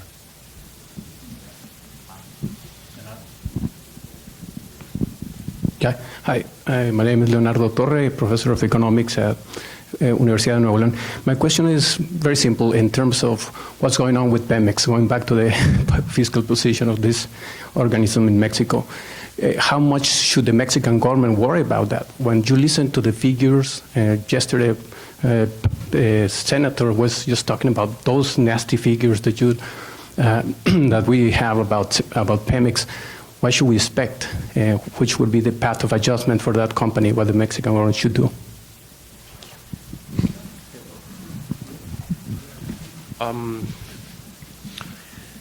I mean, there has been. You can always say no idea. Ask him back. So it's not. No, I mean, I don't know much. What I know, I can answer, but I don't know much about that. I mean, as Alejandro made it clear, I mean, Pemex has been a company that has not been very well run in the past. It has worked with negative equity. It has lived in a world in which trade unions have taken control of the company, and not only trade unions. So you have a situation there in which the company is not very efficient, right? Now, the decline in the oil prices and the new situation, well, and over the past years, you also have a process in which oil production in Mexico plummeted. Right? So it was not a company that was ready to do the investments and in an efficient way that Mexico needed, and that either partly explains or at least was benefited by the reforms that were implemented in order to attract new foreign capital to do this type of. Now, of course, the problem, I mean, Pemex is considered to be a quasi-sovereign, and given that you're Mexican, you've been hearing these comments in which there has been some doubts as to what extent Pemex was granted a sovereign guarantee, whether it was, and this I think was more related to a foreplay to make Pemex understand that they have to adapt to a new world. So it's more that than meaning that the Mexican state is not going to be behind Pemex. It was kind of a slap on the face, telling them to stand up to this new world. Now, I'm not very worried about Pemex, but I would be much more comforted if I would see an adjustment of the company to live in a world of lower oil prices, which, considering the extraction costs in part of the Pemex drilling space, it should be manageable significantly. I mean, with lots of buffers, but you need to adjust costs. You need to rein in the pension costs of Pemex. You need to stop doing investment in places where it's not worth doing investment. So, in other words, Pemex needs an adjustment, but it's manageable and doable. I mean, I think, I used to sit on the board of Pemex, and in Hacienda we used to regulate. The relationship between the federal government and Pemex is extremely complex. The federal government levies taxes on Pemex that Pemex claims are almost expropriatory, and then Pemex is also within the budget, and therefore its expenditure is constrained by a huge web of government regulations, etc. So it's very hard for Pemex to operate like a true company. On the other hand, as a company, it's one of the most inefficient companies, in the sector, etc. So both sides, I think, have arguments to pull in this discussion. Now, from the point of view of financial concerns, I think we have not seen, if you go and try to do a statistical test, if the deterioration in the spreads of the quasi-sovereigns are affecting the spreads of the sovereigns, I don't think that's the case in Mexico. I don't think it's the case in Colombia. It might be a little bit the case in Brazil because they already have a 70% of GDP debt. So if on top of that you throw in the debt of Petrobras, etc., that it's large, it might start contaminated. So on the other hand, when you analyze public finances in Mexico, I'm pretty sure all the numbers that Jorge exhibit, when we present the public sector, Pemex is in there. So when you when you do your debt sustainability analysis, etc., this is a fiscal issue. As long as you deal with the fiscal issue, you're fine. So I wouldn't be that concerned. Third, to me, I don't know. I haven't spoken with the government, so now I speak with a full freedom of ignorance. I don't know if they plan to support the company or not. Pemex does not have an explicit guarantee. However, this intricate relationship that it's non-transparent, complex, discretionary, etc., that has been built in and operated for so many years, is such that you would tend to think that it's very hard to think that you can actually have a default of Pemex with the sovereign remaining current. The bondholder will say, come on, you just milk the company through the tax system, and now you're defaulting there and you're remaining current on your bonds. Come on, I'll sue you in New York. And you will have a huge issue that the Mexican government does want. This has not been a separation of balance sheet that is sufficiently transparent to handle a differentiated default of the sovereign. And I think that's I don't know the details on other countries, but I think that's, in Brazil, they subsidize the price of gasoline at the expense of Petrobras' balance sheet. If you go and default on Petrobras debt and do not default, then you say, okay, this guy, the majority shareholder, was using this company basically to subsidize gasoline. So they were defrauding on the minority shareholder. So I think it's very hard. Legally, you will get in a very complicated mess. So, and in the case of Mexico, there's no way you want that, and you don't need it. And so I think, however, what it's really true is what Jorge said. This has been, the energy reform in Mexico has been great, but this has been a missed opportunity of reforming Pemex. You look at oil companies today, maybe they're reducing investment in Canada. In the oil sector is falling by 60%, 50%. employment in the oil sector all around in private companies is declining by 20, 15, 20%, 30%. In Pemex, nothing is happening. No? So in that sense, I think the opportunity to really deal with the problems is being missed. No?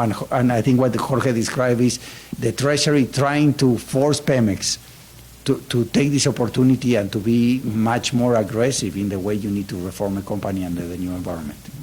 Thank you. Jim, please. And then get that lady over there you didn't see. Hi, Jim Smith, Parsec Financial, Asheville, North Carolina. A longer run question first. You didn't say anything about Cuba. I know it's small, but assume Cuba becomes a normal country, part of the WTO, opens to investment in 10 or 20 years. Does that make a measurable difference? And Jorge, probably for you, if the U.S. Congress changes the law and allows Puerto Rico to go bankrupt, does it make any difference to anybody besides the bondholders?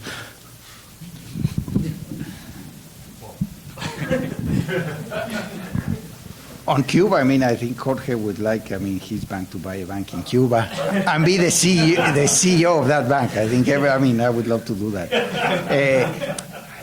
Does it make a difference? I think, people have concentrated a lot on the effects that Cuba can have on the rest of the Caribbean in terms of tourism, to what extent this will be tourism creating or tourism diversion. I think it's an interesting question that a lot of people have focused on. In terms of economic impact, it's relatively small. I think the other the three things is tourism in the Caribbean. I would say from a foreign relations point of view, it's really important for Latin America. I think the U.S. has really weakened one important argument that the left had in Latin America, and that significantly constrained foreign policy, but also economic policy in some of our countries. And now, if the Cubans are having a dialogue with the U.S., it really changes, I think, regional relationships and the economic landscape. And I think the most interesting issue is to what extent what you said, it might be a 10 or 20-year process, might end up being much faster. Cuba, although the price of oil has declined, but significantly depends on transfers of 100,000 barrels per day, maybe now a little bit less, from Venezuela to Cuba. And so if Venezuela has a problem, a deeper problem maybe, or a transition, maybe this affects Cuba and might accelerate, and they will need to replace these transfers from other flows that come from other parts of the region, and that will be an acceleration of this process. Actually, this is very interesting. I think Mike should organize one of these things in Cuba and invite us all over there. I don't know about the impact of the Puerto Rican. No idea. But the only thing, whenever we see something happening in a country, we typically, if we might be interested as a company, we go and do a mission to that country and we have a look, and so usually the missions, nobody volunteers to go to those missions, right? Like Iran or with the Cuba mission, I can tell you that, Turkey. Oh, you went to Turkey. I went to Turkey. He went to Turkey. So with the Cuba mission, we got so many applicants. So, yeah. By Puerto Rico, I haven't heard, it's already priced in everywhere. Given the idiosyncrasies of Puerto Rico's lack of a bankruptcy framework, its systemic implications for the rest of the subnational sphere in the U.S., it's low or zero. No? So in that sense, I would say it's already priced in, and it doesn't have systemic implications because they're a very specific case. That's good. Yeah. Yeah. Sonia, please. Yes, Sonia Monares, Getty Business School. I was wondering regarding Mexico on the fiscal policy issues that we are facing currently. For one, the fiscal balance. We've seen a deterioration in the fiscal balance, and I would like to ask you whether you consider that sustainable and whether the current management of the situation is attainable as proposed. And on the other hand, the tax reform, what do you think? What is going to happen in the next few years? What do we need to face the current situation for once and to have a long-term prospect that is, more on the better side than we currently have? And is that politically attainable? Yeah, I can go first on that one. I mean, on the fiscal side, there are things that need to be done and will continue to. I mean, again, what I would be expecting from the government in this situation is how they're going to deal with lower oil prices, despite the fact that it's relatively low in terms of GDP already. It's 4%, so it's not so minor. This year is, I mean, 2006 is okay because it has been hedged. If this continues to be the case, next year you're going to have more pain. So what I expect there is similar to what they did in last year, was just an announcement of reducing expenditures or increasing revenues. Now, at some point, they're going to need to deal with one or two things, or really change the structure of expenditures, which have not been tackled significantly, or change the tax code. Now, that is, as you know, is going to be much more difficult. They did it in the beginning within these agreements of Pacto por México. I'm sure those agreements had something to do, because eventually the reform was not as deep as it could have been in terms of VAT. And they did something last year in terms of indirect taxations on some other, but it still is minor. So, I mean, at some point, Mexico and other countries are going to need to live up with the idea of increasing revenues or reducing expenditures. And this goes also for many countries in Latin America that we discussed before. I like increasing VAT. It's something very difficult politically in Mexico, but it's what makes sense in a country that has 70% of consumption, basically, right? And where you have so much informality. Whether they find the political space to do it is another story. That's what needs to be done. Okay, so I have a question. Kathy Bosztancic from Oxford Economics. So my question is related to the total factor productivity that you showed for Mexico, and I'd be curious to see if that low growth rate or non-existing growth rate exists in other Latin America or South America countries. But the question is, we're seeing that in developed countries as well, right? The productivity growth is disappointingly slow. How do you think you turn that around in Mexico and in the other countries as well? I mean, I think all around Latin America you have very disappointing numbers for TFP growth. So I haven't followed all the analysis that closely, but I think almost every study that has been done shows that, I mean this has been the case throughout the region for many years, and it's not related to the problem of advanced economies, because TFP growth has been low in Latin America, even when TFP growth was having some burst associated with technology disruptions in the rest of the world. So it's a deeper seated problem that I think, I mean, obviously has to do with a lot of the things that Jorge mentioned in his presentation in terms of the problems in terms of the rule of law. So appropriability of the return of good ideas is extremely uncertain, and therefore these are not places where you develop disruptive ideas. Education systems are extremely bad in the region. I mean, Jorge mentioned the case of Mexico, but even Chile, that it has the best educational system in Latin America. When you look at PISA scores and all those comparable indicators vis-a-vis other emerging markets, scores extremely poorly, and that's why, I mean, the main focus of the government program of Chile has been a huge education reform. I think obviously the issues of the rule of law, etc.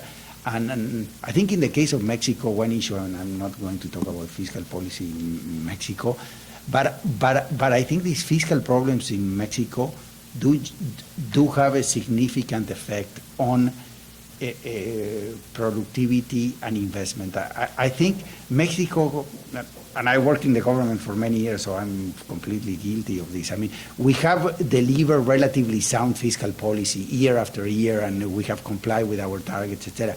But the underlying fiscal weaknesses that Mexico has, because we all know that we have to do another fiscal reform some years down the road. I mean, I work in the federal government 6 years, and I think I tried to do like 5 fiscal reforms. Every year we were negotiating a fiscal reform.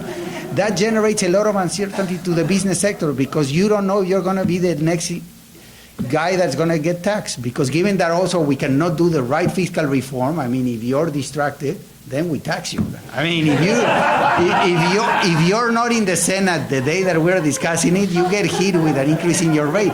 So you don't invest. I mean, and it's true. I mean, we try to put a tax on. I mean, we put a tax on soft drinks. We call it the obesity tax. But I mean, we're just trying to collect money.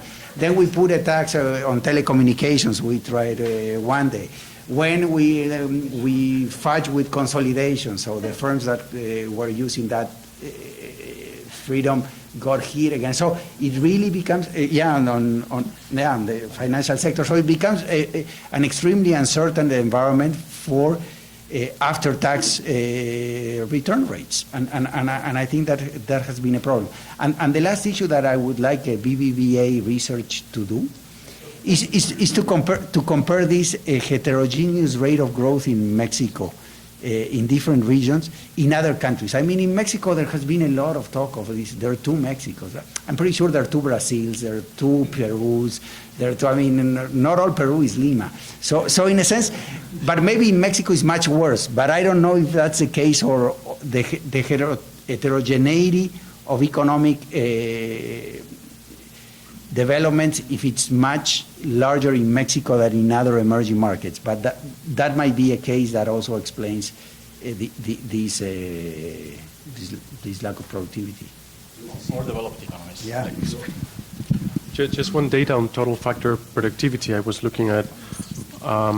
Since the 1960s, this is data with Latin America relative to the U.S., there has been decline in the spread of GDP per capita between Latin America and the U.S. of about, that is basically explained only by a significant difference in total factor productivity, because in the capital accumulation there has been a significant gain both in labor and capital. So it's not only that total factor productivity has not catched up, but rather it has even dragged down GDP per capita. And that is something that has not happened in other areas, where when you look at total factor productivity, that in the 1960s was 70% of the U.S. total factor productivity in Latin America, now is at levels of 50%, while when you go to Asia, it's the other way around. In the Asian tigers, it was 50% of total factor productivity of the U.S., and in 2010 is around 70%. So there's something that relates probably to the rule of law that works worse in Latin America than in Asian countries. Okay, we'll have one last question, and then we'll have a coffee. Steve. Do I get 3 parts? So, Steve Sexauer with the pension system in San Diego County. 2 things. One, thank you for doing this. It's been a fantastic panel. And it's a reform question. So if I look across the countries you talked about, there have been a lot of successful reforms in Mexico, and there's more to do. And then I look at Argentina, big change in the election, and then I get to Brazil, which I describe as perfecting legalized looting.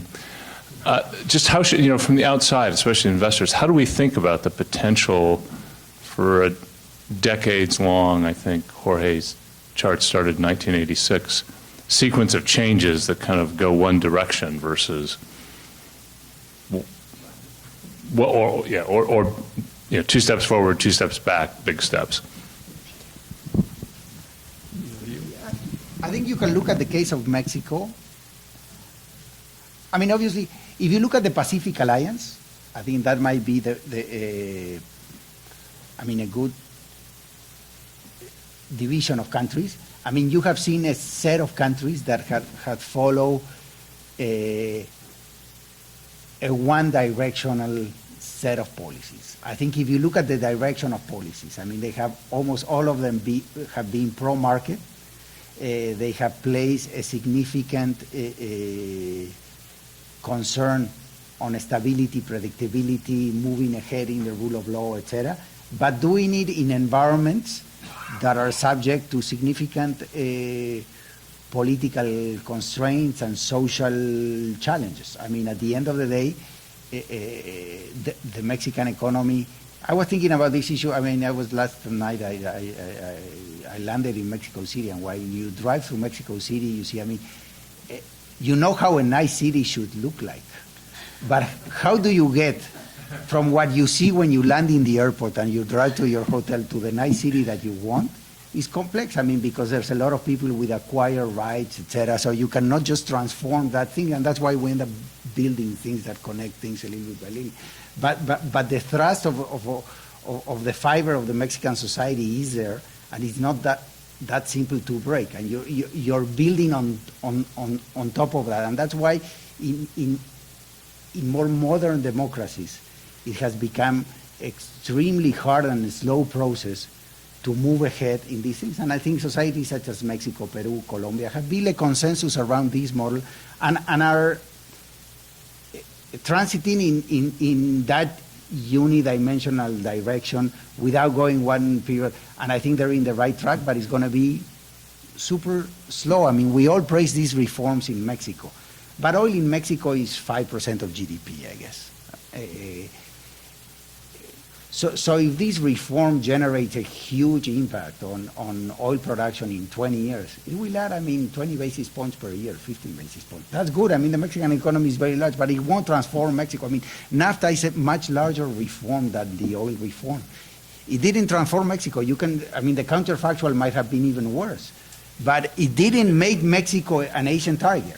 So it's the accumulation of these reforms, but I think, I mean, there has been the significant building of institutions. I mean, we have a very strong central bank that we didn't have 20 years ago in Mexico. You have a very strong central bank in Chile, in Colombia, in Peru. Antitrust commissions are being built and institutions are being built around those things. I mean, countries at different stages of strengthening their judicial systems. I don't know where this oral trials reform is going in Mexico, but that was something that was passed in Congress maybe 6 years ago, and it's only being implemented now. So it's very slow, and a democratic process guarantees you that maybe you cannot go back, but the speed at which you move forward is much slower. And then you have those cases like Argentina that, I mean, they just keep trying to reinvent the model every 10 years, and you're totally right. I think the uncertainty is there. It's more, even for corporates, it seems a little bit more like a trading mentality. You go in when you expect 6 years that are going to do well, but with the knowledge that maybe after 6 years, the probability of significant structural change is large. So they're still in that process. I don't know why. I'm not a political scientist or a sociologist, but I mean, it's a very complex phenomenon, but every 15 years they shoot themselves in the foot. I think Brazil is not that case. I think people still today, under the depth of the current crisis, think that eventually the political system in Brazil will reach a sufficient level of destruction that it will come together and eventually things will start to work out. That's what I hear. And that's why Brazil is not, I mean, you can say that Brazil is not blowing up because it has $400 billion of international resource. But I think also local investors are not leaving Brazil. They would be leaving Argentina now. So, I mean, it's a key difference. I mean, the amount of historical capital flight that has taken place in Argentina is not the same in Brazil. And today, Brazilian investors are okay. They say, if you pay me a significantly large real interest rate, I stay through this whole craziness, and eventually I will get paid my real return. So, I think and you have good aspects of what's going on in Brazil. I mean, at least you have one branch of the judicial process that it's advancing, and it's not reacting to political pressures, and it's going in depth into those issues. I think there are other countries in the region that should take note. No? So, I mean, hopefully, and then you have the case of Guatemala. Guatemala was able to indict a president, hold peaceful elections, and they continue to grow at 4%, and inflation is going down. So hopefully that. So there are good signs and bad signs, but the sociology of some countries in this region is very complex, and Argentina and Venezuela are case in points. Okay, so thank you very much, Alejandro and Jorge. It was very enlightening, and thank you very much. And we'll have a 10-minute, like 7-minute coffee break, and then we'll continue. Okay.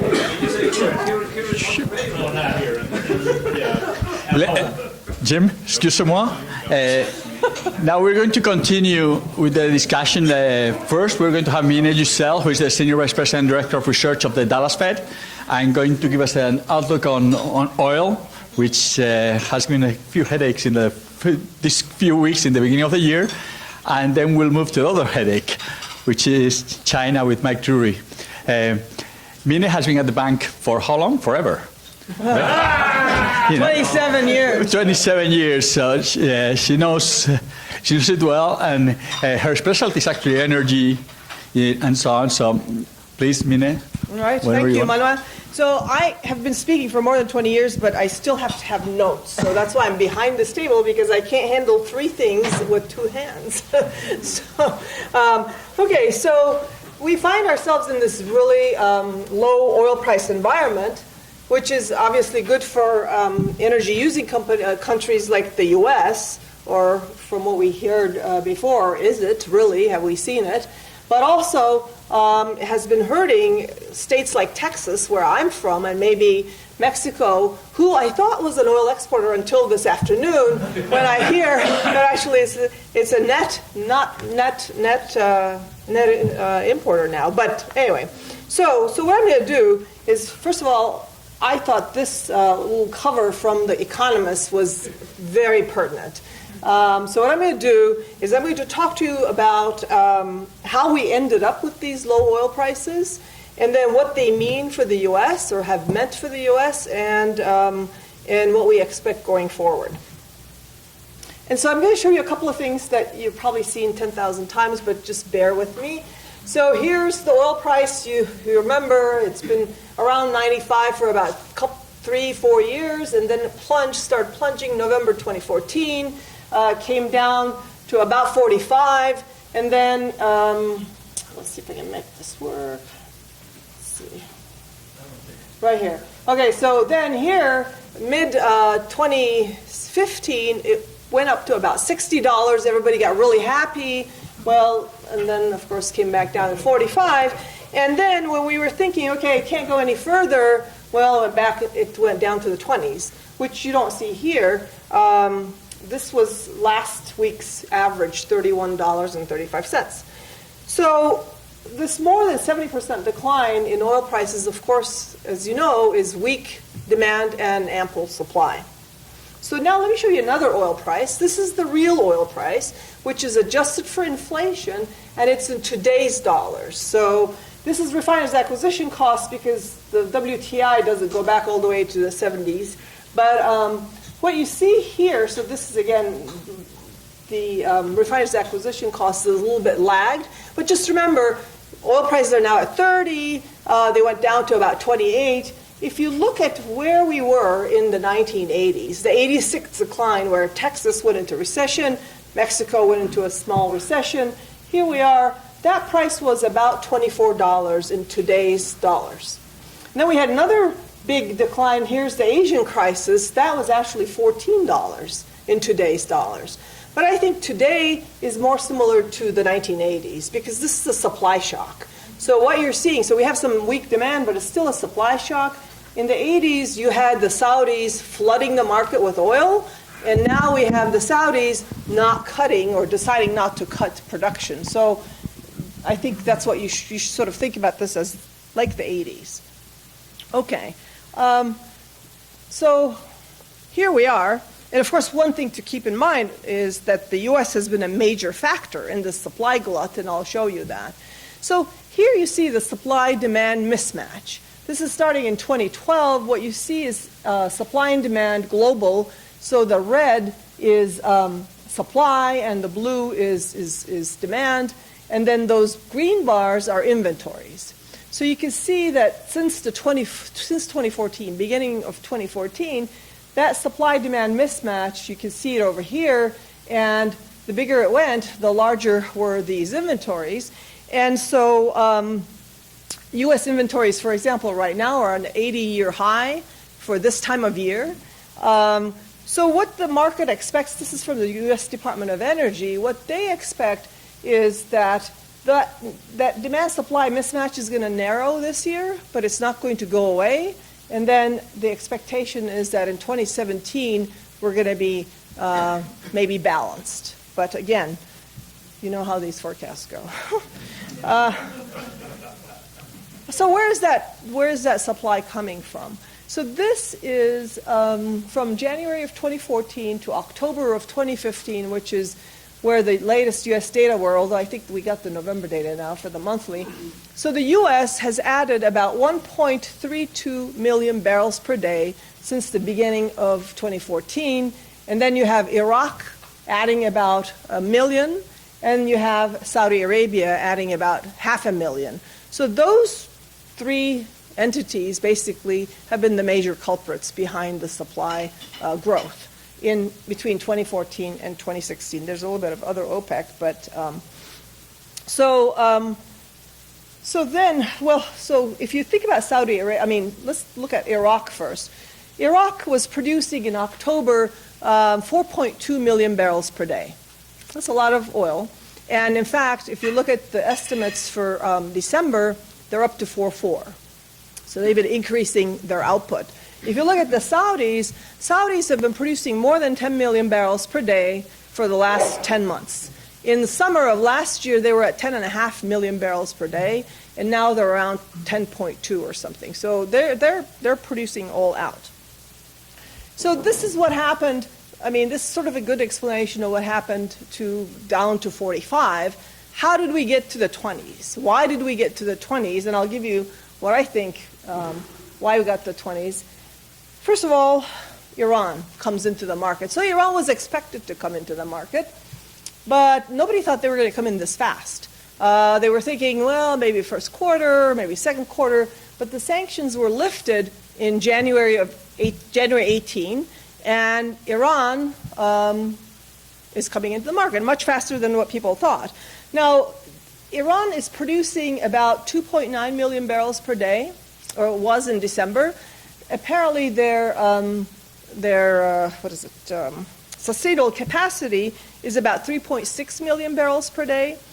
But the Department of Energy is expecting them to come in with about 500,000 barrels per day on average for 2015. The other thing that you have to remember, though, so that's stuff they have to get out of the ground.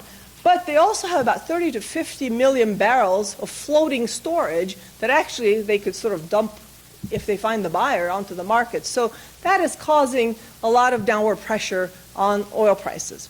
What else?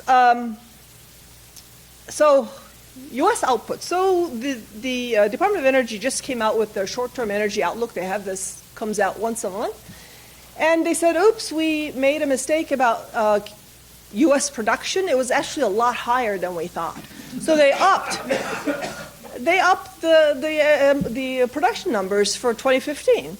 Well, what does that mean? That means that even though U.S. output is declining, it's not going to be declining as much as everybody expected because the line has shifted up. So you have that in there also. Well, Mike is going to talk about China, but we know Chinese demand. Everybody's concerned about Chinese demand. The GDP number came out, 6.9, if you believe the number, but nobody believes the number, and we'll see what that number is. But even if nobody believes the number, that was still a 25-year low as far as I read. Anyway, Mike, that might. Now, one point I will make is that there is some data that we look at to figure out what's going on with Chinese demand. And it's sort of reasonable growth, though, in consumption. And the big picture is, from the oil data, is the consumer is healthy, but the manufacturing sector is sick. And why I say this is because gasoline consumption in China in 2015, which is mainly linked to auto use, went up 9.6%. So that was very high growth for China. But then if you look at diesel demand, so diesel is used in the industrial sector and manufacturing, that was really tepid. That was only 1.3%.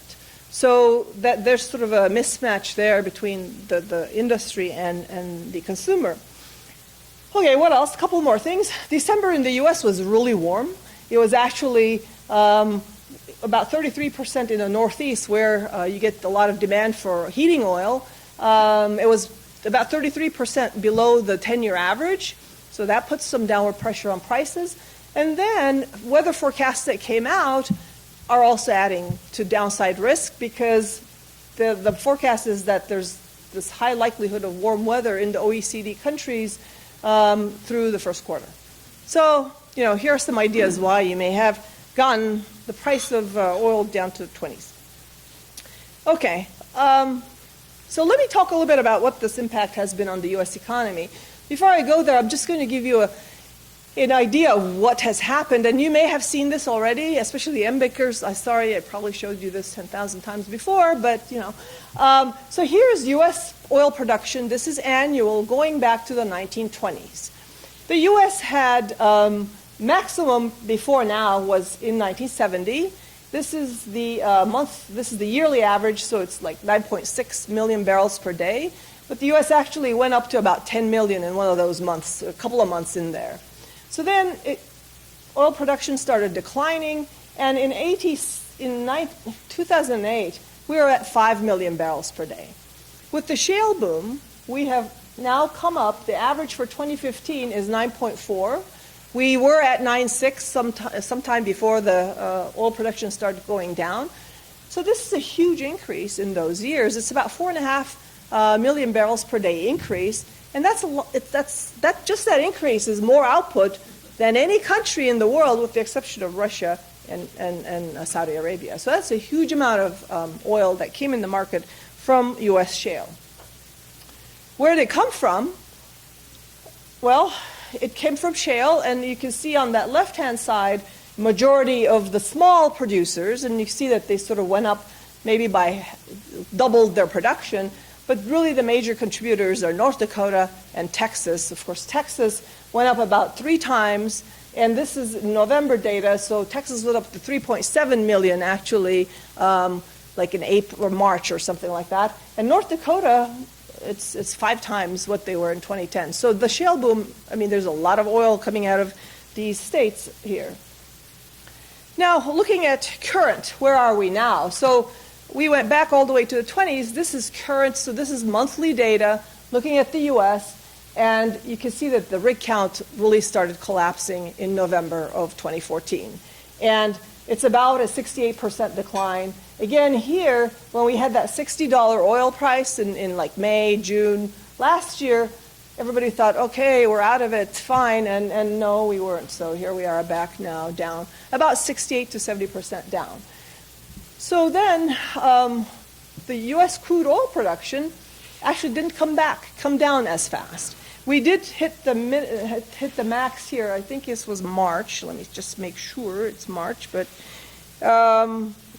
it was April. Sorry, March is Texas. So that was April, 9.6 million barrels right here, and then it started coming down. Why did it come down as fast as the rig count? Well, so I'll give you a couple of factors. They might be instrumental here. So one is drilling productivity really increased during the shale boom. When I say drilling productivity, I'm talking about how many wells the rigs drill, and then how much oil comes out of those wells. So the drilling productivity, which is new well production per rig, is how they count it. In the Permian Basin, which is in West Texas, and that's an old producing area in Texas, went up by about 3 times. In the Eagle Ford, which is sort of South Texas, went up 10 times. In the Bakken, it was about 2.5 times. So drilling productivity really increased during the shale boom. The other is, so what happened is when prices came down, the producers started concentrating their drilling in the most productive areas of these basins. And so that's why output did not come down as fast. And then the other thing is, as activity slowed, costs came down. So, the break-evens, when we first started talking about this, may have been 70, 80. Those came down to 40. So the rig rates came down and the fracking costs came down. So that sort of helped the producers keep it up a little bit more. Now, of course, with $28 oil or $30 oil, there aren't that many places left to drill efficiently. So we're going to, I think, see this. And one other thing is what they call DUCs. So DUCs are drilled but uncompleted wells. So we had a whole bunch of DUCs, and when I say whole bunch, I'm talking about 5,000 DUCs maybe in overall U.S. DUC, that's how they. And so even though drilling is falling, you can complete these wells and start producing from them. So the number of DUCs has fallen quite a bit, but they're still out there. So we're going to see declines in production, but it may not be as fast again as everybody thinks it's going to be. Okay, so what else? Let's see.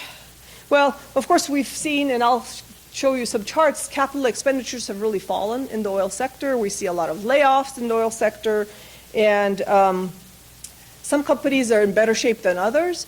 I was talking to the CEO of Pioneer, which is a company that's doing a lot of drilling, and they actually plan on increasing their drilling this year. They had hedged their 2016 production at $70. Then, they're in good shape. Not all companies are in good shape, and the smaller companies are, of course, in the worst shape. Okay, well, so crude inventories all over the world are going up, I said, and I showed you OECD. Here's U.S. So what is this confusing chart? This line, the blue, is 2014 inventories. The dotted line is a 5-year average of inventories, and this is like the minimum maximum, so it's sort of the band. And then here we are, the 2015.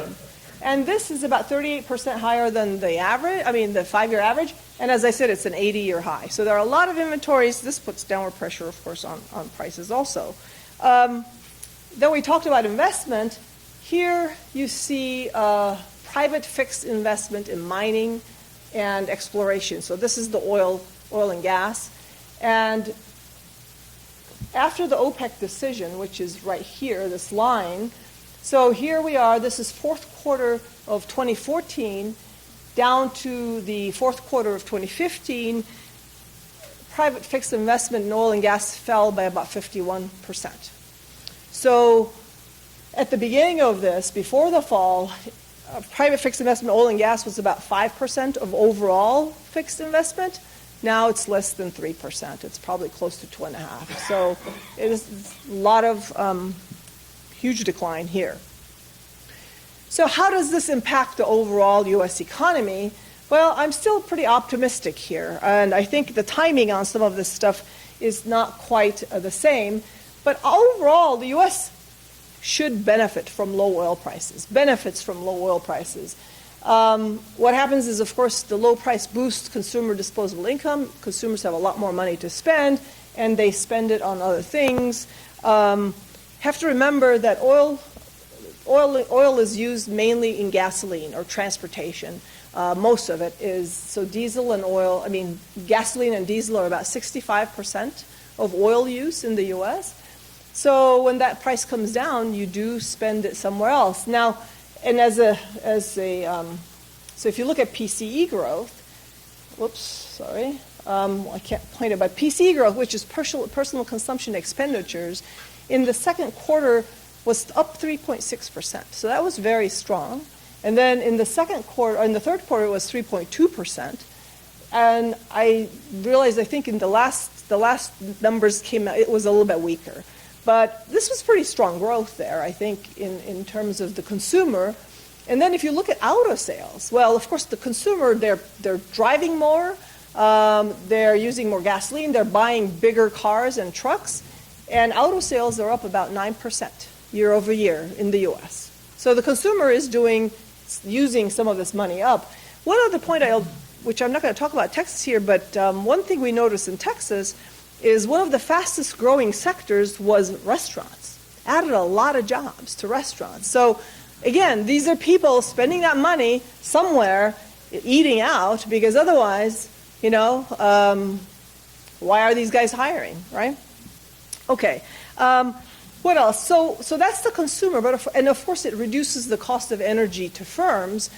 The timing is not always one-to-one on these things. So the firms whose cost of energy has fallen, well, it'll take some time for them to invest and so on. But of course it reduces the profitability of producing oil. And so I showed you the investment. We have had 69 firms go bankrupt in the U.S., oil and gas firms, in 2015. And we expect to see that also in 2016. The layoffs, I can't tell you what percent it has been in the U.S., but for Texas it was about 20% of oil and gas. That's decline in employment. So a lot of layoffs and bankruptcies in the oil patch. Now, if you look at the models say the 50% decline, which would be coming from like the 100 or 95 down to 45, depending on what model you look at, says it could be up to a 0.3% or a 1% increase in GDP, depending on the model. So you might say, well, we didn't see any of that, but you don't know. So there's one other thing which I don't talk about here at all, and that is the strength of the dollar. And so that's been really affecting us a lot. I'm not talking about this at all here, but so oil, you may not be seeing the full benefit of an oil because it's not a ceteris paribus type of situation. We have this huge hit from the dollar. Okay, and of course headline inflation falls. All right, so what about the states? Some of the states I showed you who are producers. Well, so here's some work I had done a couple of years ago for the Council on Foreign Relations, where we looked at how the states are impacted by an oil price change. And so it depends whether you're a producer or a consumer, of course, and it also depends on whether how big the industry is in your state. So when I say industry, it's not just oil and gas extraction, it's the suppliers. This also includes petrochemicals, refining, all the industries, and actually we had coal in here too. So what you see, the reds are the states that are hurt by falling oil prices. So who are they? And they are, you can see in the red, and the darker the red, the worse it is. So you have Alaska, you have Louisiana, North Dakota, New Mexico, Oklahoma, Texas, West Virginia, and Wyoming.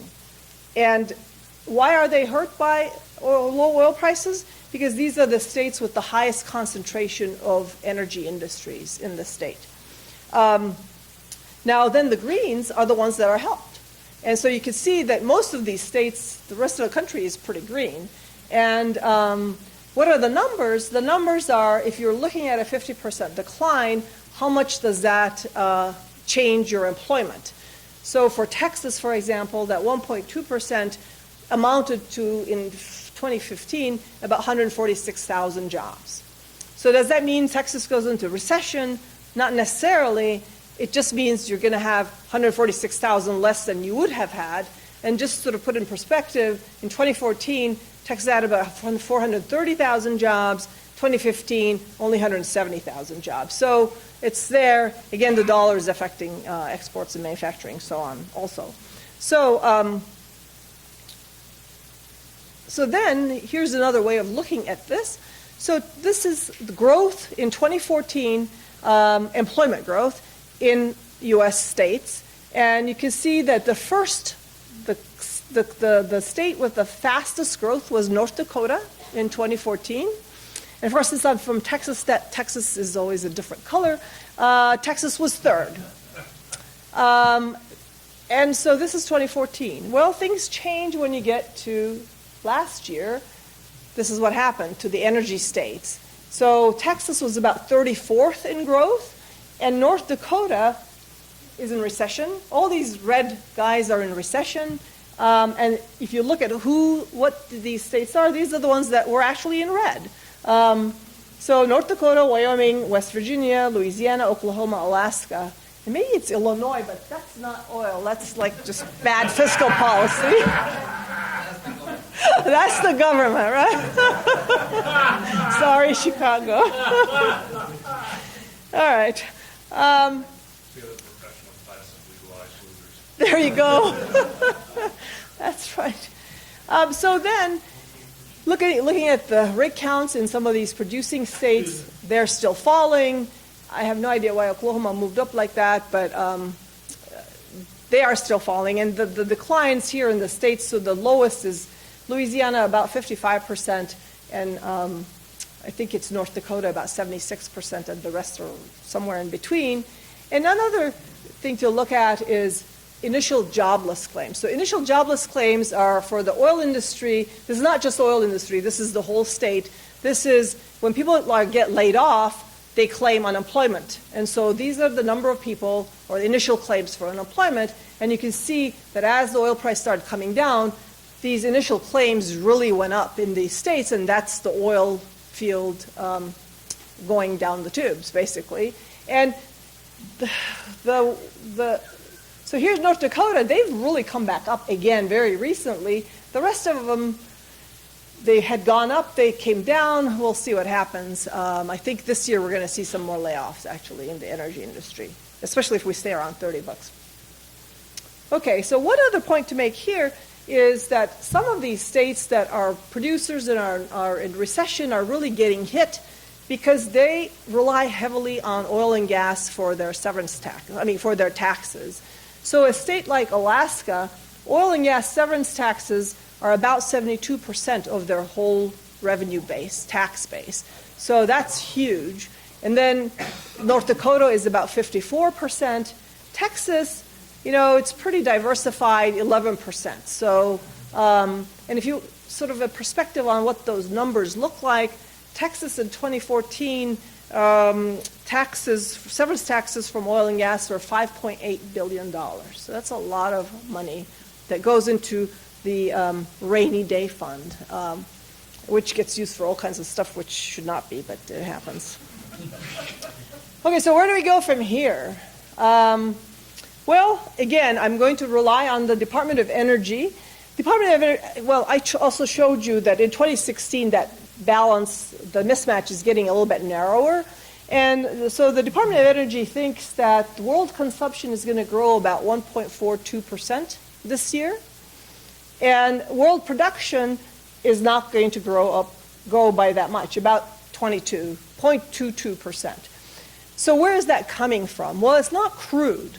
So the crude, there is some crude, but overall crude is expected to be actually negative. The growth is expected to be negative. So OPEC, they're adding about 500,000 barrels, and I think that's probably Iran coming in there. But they're expecting the U.S. to go down by about 700,000 barrels. And then some other OPEC countries which are in trouble because of the low oil prices, they're going to go down. So overall, you have crude production actually coming down, but there's other liquids production. So what is other liquids? That's NGLs, natural gas liquids, which are not exactly 100% substitute for oil, but some of it for heating oil, some of it for cooking and gasoline additives and so on. And then it also includes biofuels. So that is supposed to come up in 2016. That's the Department of Energy forecast. So what about prices? Well, we don't make any price forecasts at all, but I'm going to show you the Department of Energy and also the market. So Department of Energy is the red. That's the short-term energy outlook forecast, which is this one right here. And then this is the futures market. So the Department of Energy says that by the end of 2016, we should have prices up to 40.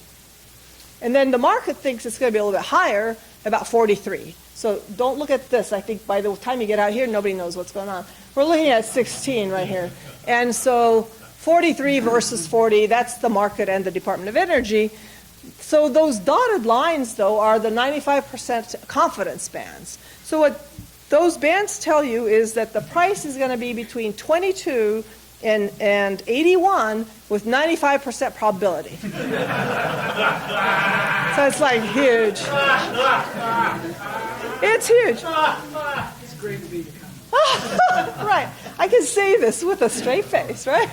Well, the Department of Energy produces it with a straight face. Okay. So what other, though, so there's a lot of uncertainty in the market, but one other way of showing the uncertainty is by this measure, the OVIX, which is the index that measures the expected volatility in the oil price in the market by using options. And don't ask me how they calculate it because I don't exactly know. But it does measure the volatility of the oil price in the next 30 days. And you can see that it's gone up quite a bit. And so this was the OPEC decision. It was very high then. So it's not as high as that, but it is about as high as when we had the Eurozone crisis. So it's quite high. Here's the VIX. So this is the stock market volatility index. And that is way lower, much more lower than the oil. But you see that it has actually gone up slightly too. So there's some uncertainty there in the market. All right, I'm going to wrap up here. So to summarize, and I think one of our speakers before said the same thing, the market is adjusting to this lower for longer outlook for oil prices. U.S. oil production peaked in April, but the decline has been tempered. And we should see more declines in U.S. production this year, 2016. And however, we are seeing an increase in demand also for gasoline and so on. Now, in the U.S., as I said, we're seeing people drive more, they're buying cars, and so on. And even though the IMF has lowered the growth estimates for this year and next, they're still positive. So let me see, I never remember these numbers, 3.4 for this year and 3.6 for next year. It's positive growth. That's going to give you some growth in demand. Of course, there's a lot of uncertainty out there, and as I mentioned earlier, we've got China, that might be less than what they announce. Iran's back in the market. We have U.S. oil inventories and OECD inventories really high. We have Iran's inventory on ships. Anyway, so on the upside, what else? What could be an upside for prices? Well, there is turmoil in the Middle East, so you never know what's going to happen over there. That's always a risk. And then another risk, I think, is when you have $30 oil, nobody's investing in capacity. So if you keep that, and especially in Russia, for example, they're not able to keep up with their infrastructure necessarily. You know, they have to have some developments there, but they don't because they don't have the money to do that. So what's going to happen going forward is that I think you're not going to get the investment, so you're not going to get the output as you go forward. So that'll be a balancing in the market as you go forward. Now, what else? Well, energy importers such as the U.S. should continue to benefit from lower oil prices, but the countries that are producing energy and the states in the U.S. that are producing energy, and they're going to be in for a rough patch until those prices come back up. So I'll leave you with that. There.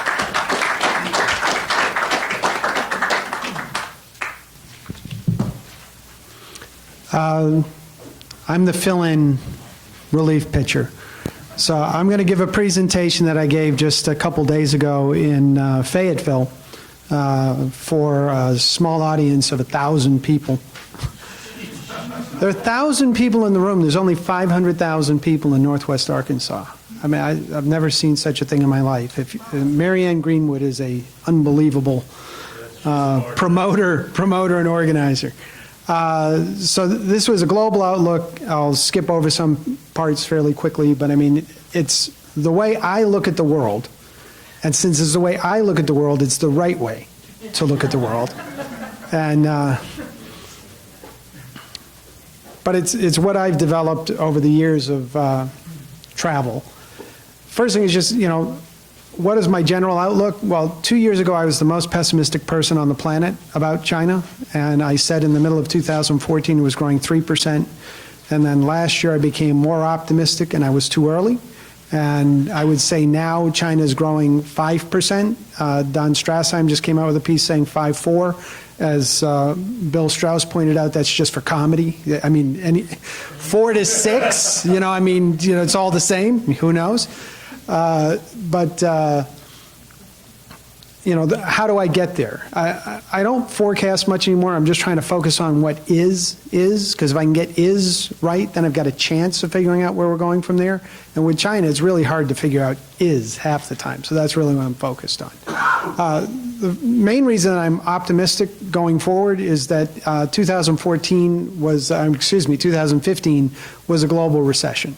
Dollar-denominated nominal GDP actually contracted because of all of the devaluations around the world, but not in the United States. It did in Canada and Mexico, but not in the United States and not in China, the only two currencies which basically did not devalue in 2015. There was a small devaluation in China, but nothing like there was in the rest of the world.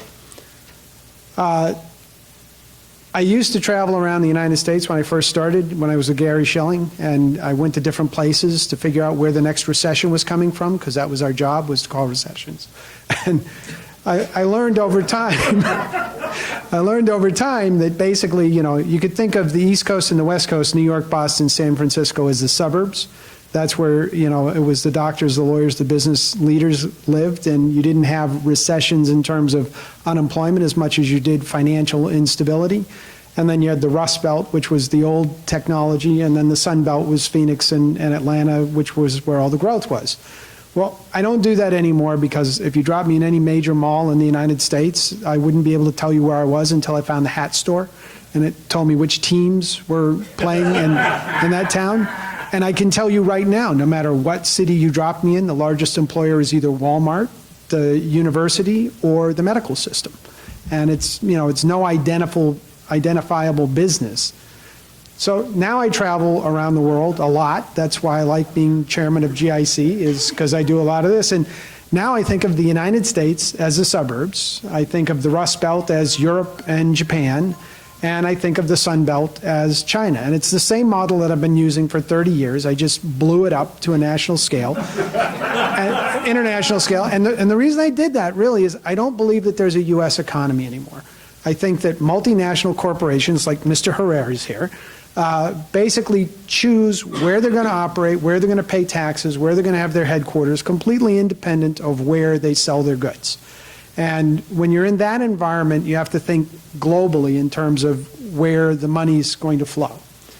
The United States, we're not a manufacturing economy. We haven't had a manufacturing recession. Does this work? No. Anyway. It works. It works, but I can't work it. Since back in here, these were manufacturing recessions. And then we got these long recessions, and we think of them as the RTC crisis, the savings and loan crisis, the NASDAQ bubble leading in 2000, and then Lehman. And we think of everything as being caused by the United States. The reality is that the RTC crisis was the Nikkei bubble. It popped first, and it caused instability and money pulled out of the U.S. system, and et cetera. The Asian crisis started in 97, rolled into 98. It sent a lot of money back home to the United States. That money got into the NASDAQ and created the bubble. During that period, that's the only period in which corporate spending in the United States has required borrowing, where the entire corporate sector borrowed from the rest of the United States, because there was a very real possibility that we would wake up on Y2K and you wouldn't be there. Your business wouldn't work. And then Lehman, well, that's us. We did that one. So if I think of the United States as the suburbs and as the head, its job is to absorb all of the trade surpluses of the rest of the world. It started with OPEC, then it went to Japan. Now, it's important to understand that Japan has caused the rest of this, because when Japan blew up in the Nikkei bubble, that's when they moved their capital into South Korea, Taiwan, Malaysia, Thailand. And it took them about 7 years, and then they flipped those trade surpluses into trade deficits, and they blew them up. And without missing a beat, they moved quickly into Guangdong province in China, and they started the growth in China. Guangdong became the money that was basically Hong Kong capital and knowledge with Japanese capital backing it. That was so successful that it took about 3, 4, 5 years for that money to go into the Bohai, to go up into Shanghai, the Bohai Rim. That was so successful, it took about 2, 3 more years for it to move further out west. And you've got these bigger and bigger and bigger chunks of Asia being developed until now. And now you're at what's the next China? And there isn't the next China. There's maybe a whole bunch of places, but there's not a next China. which is one of the reasons that whether China comes back is such an interesting question, because you can't move to someplace else the way that you could in the past. So quickly, the United States, we didn't have a recession. Our wealth is still going up. We're the suburbs. Yes, we've had a 10% stock market correction. They happen. I was on the floor at Shearson Lehman when it went down 25% in one day, and we survived that. We'll survive this 10% drawdown. U.S. stuff, our profit margins are pretty good, but we're not investing in capital. And that's the big story here in the United States. Policy levers, whenever you're trying to figure out where somebody's going, you're looking at monetary, fiscal, regulatory, and exchange rates. In the U.S., all four of those are red, or at least yellow. But, they're all telling you that the U.S. is not going to be the driving force of the economy. It's going to be slowing down. Low interest rates now turning up. More importantly, I look at the 5-year versus the 5-year 5 years ago, because a lot of bank loans are 5-year to commercial real estate in particular, 5-year, and they roll over. No matter how low interest rates go in the next 5 years, they will be higher than they were 5 years before, because you're comparing to 2011 when we were at like 25 basis points. So, not in the United States yet. Fiscal policy, we're not seeing any stimulus there. We won't until we have a president. We'll know tomorrow who that will be. Regulatory, don't even get me started. It's ridiculous. And then the dollar. Well, the dollar is important because every time the dollar is going up like this is a period of strong growth for the United States. And we're in a period of strong growth. This is, I think we've got plenty of growth, even at 2%, to throw off to the rest of the world. I won't talk about this quickly. One thing is that retail sales, we're spending all of our money. Disposable income's growing 4, retail sales ex gas are growing 4. We're not spending the windfall. And it's not because we're not spending the windfall. People, Minet was talking about restaurants, and the other place where you can see it very quickly is gas station sales other than gas. The guy walks in, he spends his money at the gas pump, he's got money in his pocket, he goes and buys Twinkies and something else, Now, the point is, the consumer's doing their job. The consumer's spending the money in the United States, but when the money gets into the guy at the 7-Eleven's pocket or the guy at the restaurant's pocket, he's not recycling it. He's not spinning it back to the economy in the form of jobs or capital spending. And that's what's keeping U.S. growth slow. Of the various PMIs here, you see that, Japan's leveled off, China's leveled off at a much lower level. The Japanese are on a different scale because they're on the Tonkin rather than the PMIs. Europe's coming back a little. The only one that's going down is the United States, and that's because of those 4 countries, the only one that produces oil is the United States. And that's entirely oil that's bringing it down. This story that, Europe was in trouble, now it's not because they're stimulating. So this brings us to exchange rates. The Japanese just devalued over here because they wanted to bring this down. The yen-euro cross is way more important than the dollar crosses on any of these, because Japan and Germany are Detroit and Chicago and Pittsburgh in conflict with each other. They're competing with each other, and during this period where the yen was getting killed, then this is right here is the tsunami. And so you get a quick break, and then it went higher because money had to come home to Japan.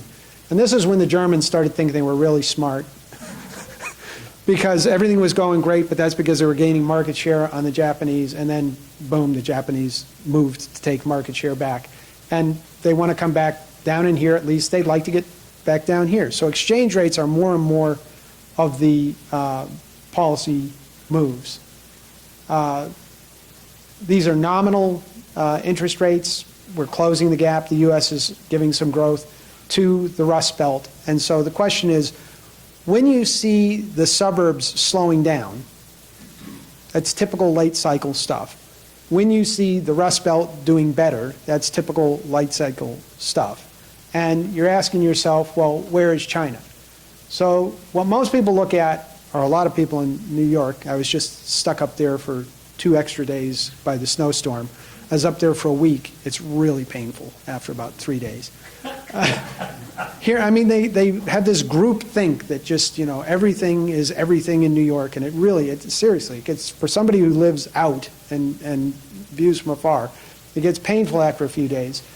And I have to listen to all these guys tell me about the stock market in China and how it's having these, well, look at this.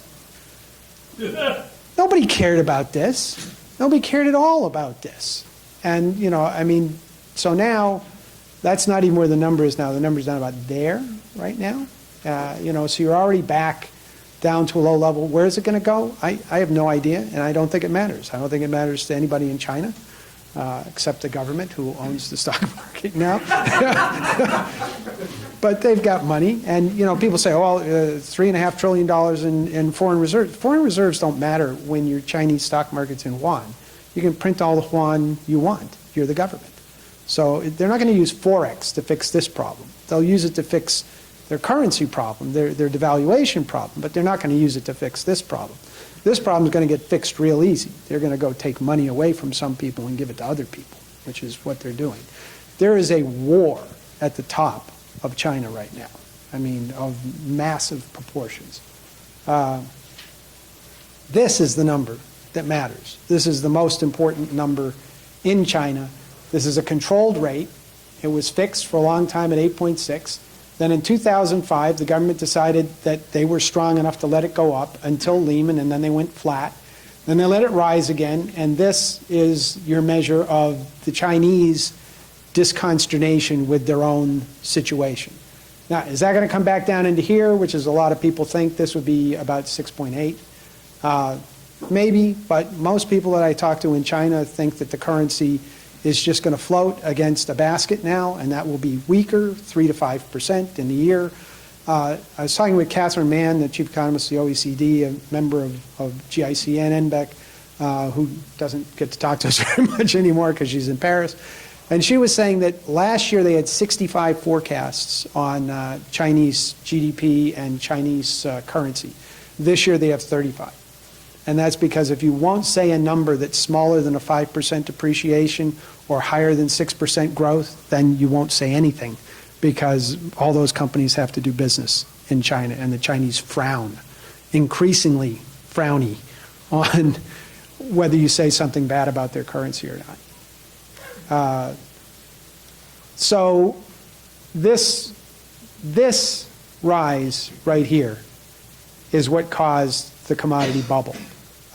In 2005, when the Chinese started to allow their currency to rise, they moved from about a 15 or 18% growth rate in nominal dollar buying power. At that point, it was about 10% real and about 8% inflation. And it went to about 12% real, about 10 or 12% inflation, and about 5% currency exchange. And their growth rate in buying power was running at 35%. At this point, they were about a $4 trillion economy. Then Lehman happened, and they stimulated right away, and prices came right back up. And you'll see that they peaked in 2011, both the Chinese buying power, and now look at their buying power. The last quarter number is there at 1.7% nominal dollar growth in Chinese buying power. So why does that matter? Well, if you're selling commodities, these are corn and copper, they look exactly like that. And they went up. They went up on the rise. They broke. They went up. Every major commodity on the planet peaked right there. The day is March 11th, 2011. That was the day of the Japanese tsunami.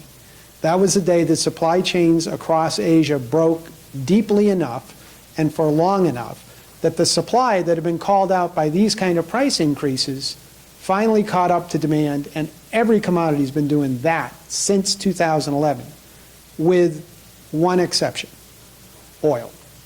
Now, to Wall Street, commodities are oil and maybe gold. But what they look at this and they say oil went up, came down. You hear the Chinese drove it back up, and now it's hanging on, hanging on, hanging on.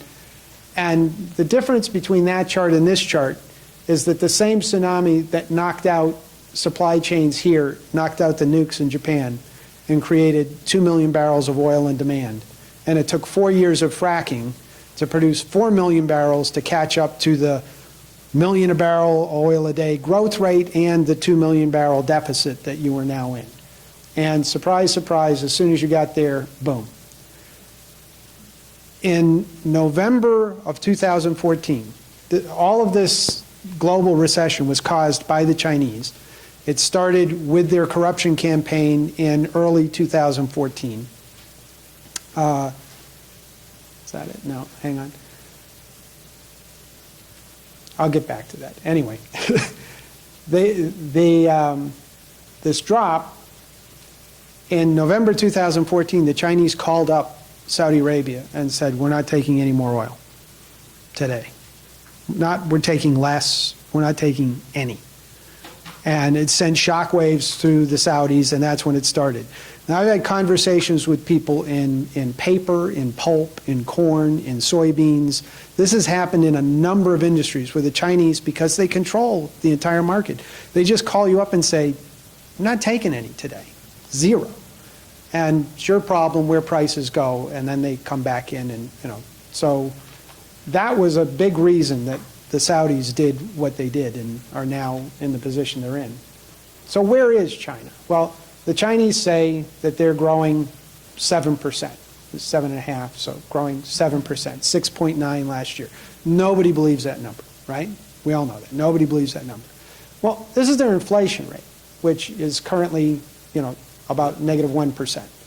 And they correlate really well. Now, the Chinese are good at lying about statistics, but nobody's that good at lying about statistics. And when you look at the preponderance of evidence in Chinese statistics, a lot of it actually makes sense. And that's why I think that, I don't think 7% real is maybe all that far off. The trick is not 7% real. The trick is 7% real plus negative 1% deflation means 6% nominal. And I think that was right, but their latest numbers, the most recent data, are down, like I said, to 1.7% nominal dollar growth, partly because of devaluation, but partly because these are year-on-year numbers, and you're still going down at the bow in China.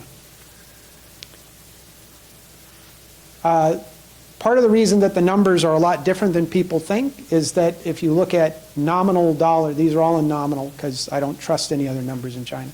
Nominal dollar industrial activity in China, they say it's 6% real growth, but they also have 6% negative PPI. So they basically claim negative or right at zero growth in industrial production.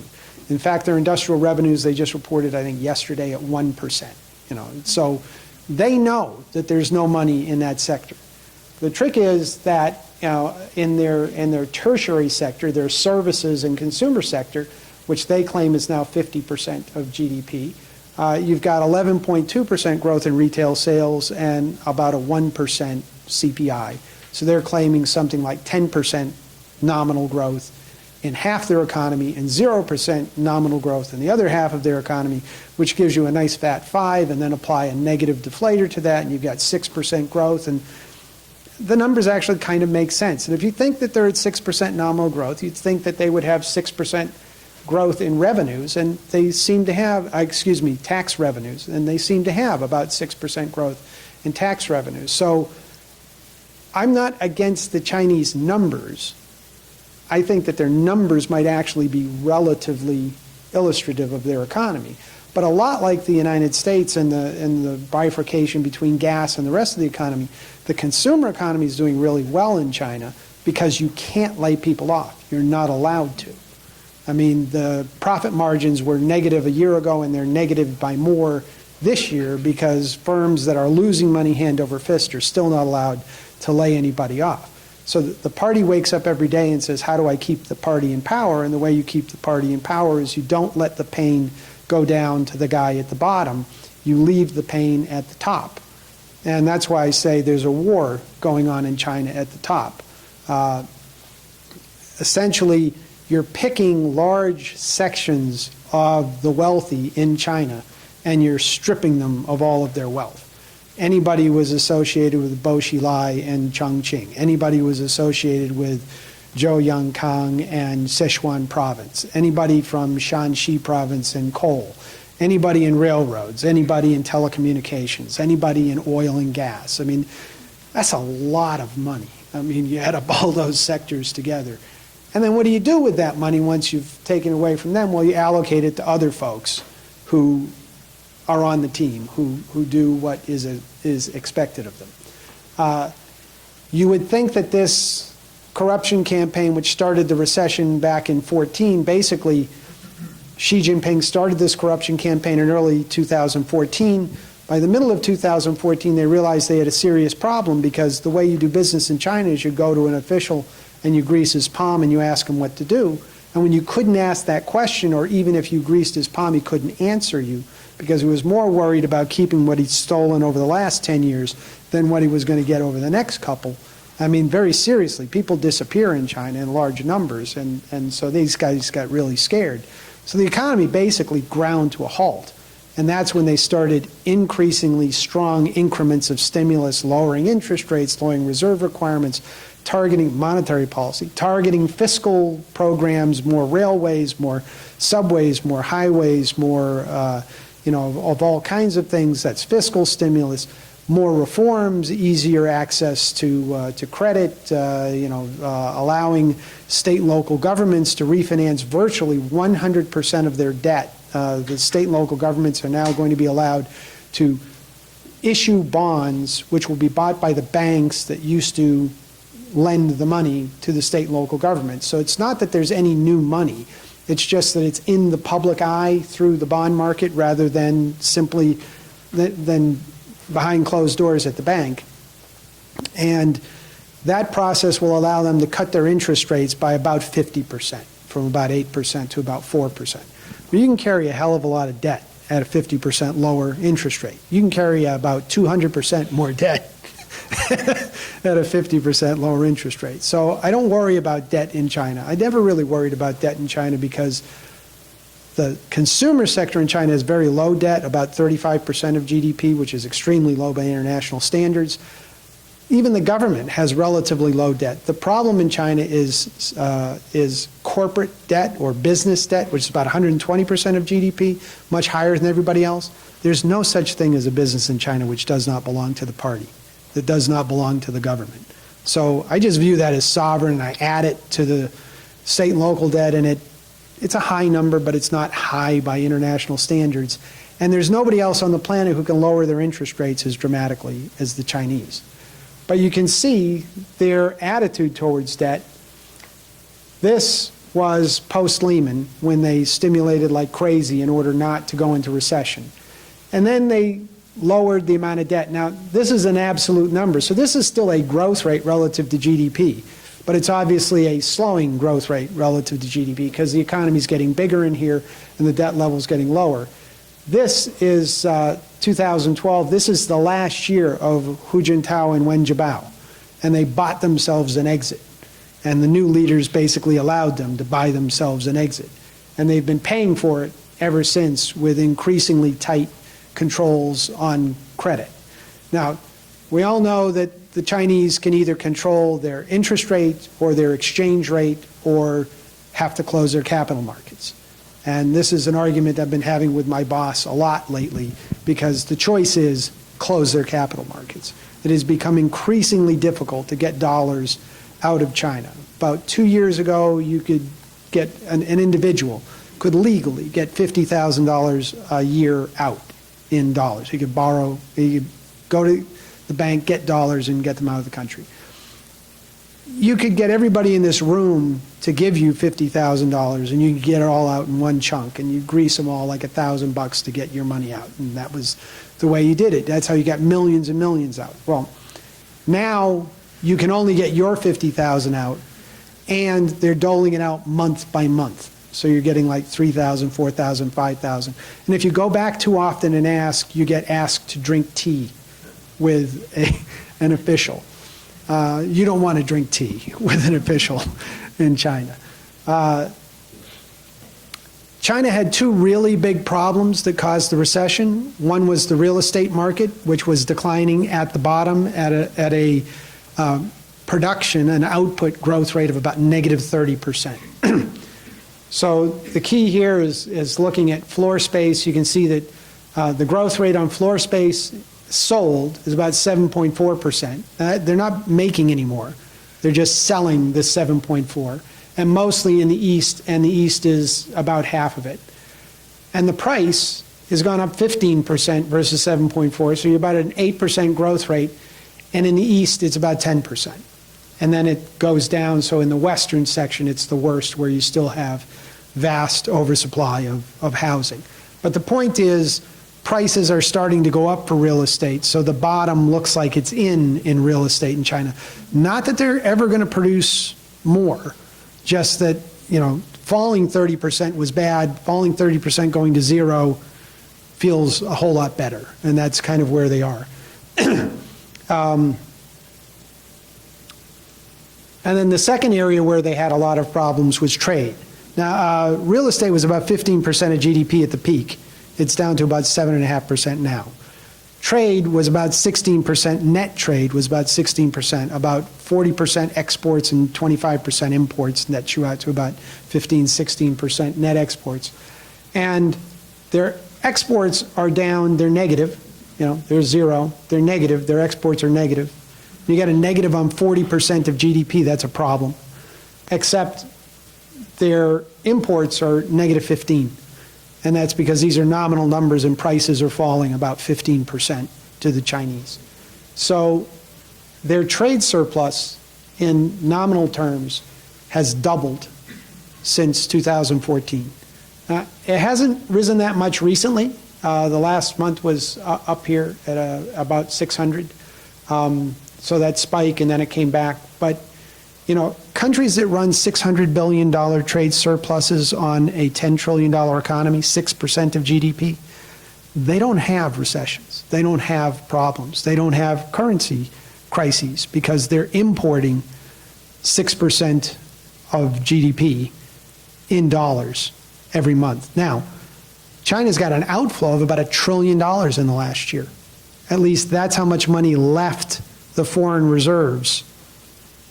Where'd it go? My point is this. There are 1.4 billion people in China. About 10% of them belong to the party. So there's about 140 million people in the party.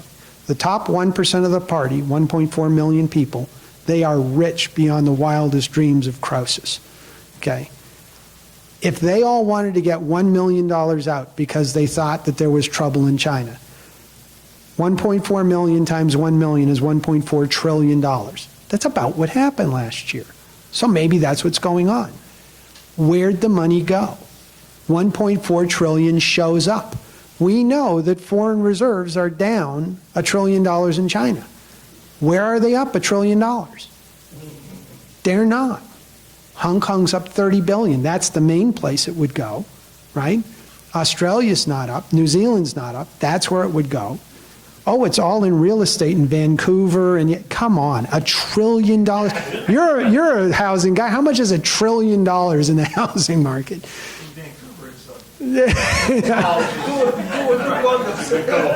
So I think the reality is that a significant part of that money is right where it was before. It used to be in the safe in yuan. Now it's in the safe in dollars, and that's because you had the yuan appreciating against the dollar, and it was paying a 5, 6, 7, 8% interest rate, depending on how you invested it. And now you earn less in yuan, but you also have a depreciation, so you might be better off in dollars, even at zero. Chinese, interestingly, will not put their money in yen or euros. I don't know why, but it's a cultural thing. They don't trust anything but dollars. So, I mean, my bottom line on China is the two biggest areas, trade and housing, seem to have resolved themselves. That doesn't mean they don't have problems, but if they've resolved the two biggest problems that they have, I have some faith that they will continue to resolve the smaller problems that they have. And as long as growth, global growth continues, led by the United States, growing a massive 2% a year, that's enough. That will get them by. And so I am an optimist in the sense that we had a global recession in 2015. I don't think we'll have one in 16, 17, or 18. That's great news if you're anybody except the U.S. stock market, which is worried about the exchange rates and the transfers and the profits and et cetera, et cetera.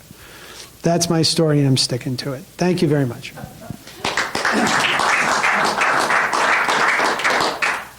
I guess we only have time for one question. So anybody has a very pressing question that they want to ask? Don't drink with him.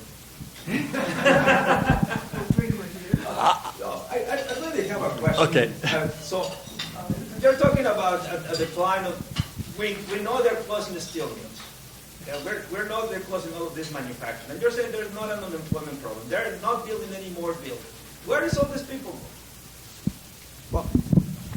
So you're not allowed to lay people off, so they're not going anywhere. You go to an empty, non-operating steel mill in Wuhan, China, and there are 10,000 people working there. Doing nothing, sitting around getting paid. I mean,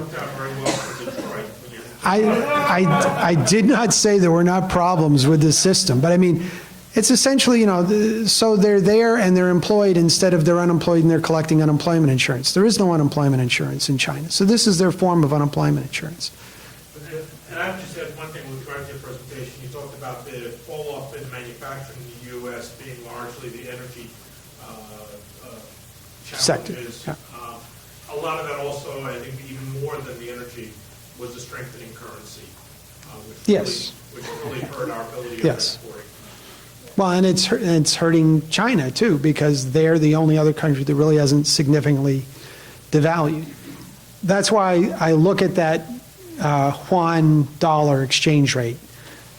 If they start letting that slip faster than 3, 4, 5% at an annual rate, and they say they're against a basket of currencies now, so I mean, it gets tricky. How do you do it against a basket of currencies? Well, the Japanese just devalued by going to negative interest rates, so they have to respond. Well, no, because the Japanese part of the basket went down, but the American part of the basket went up.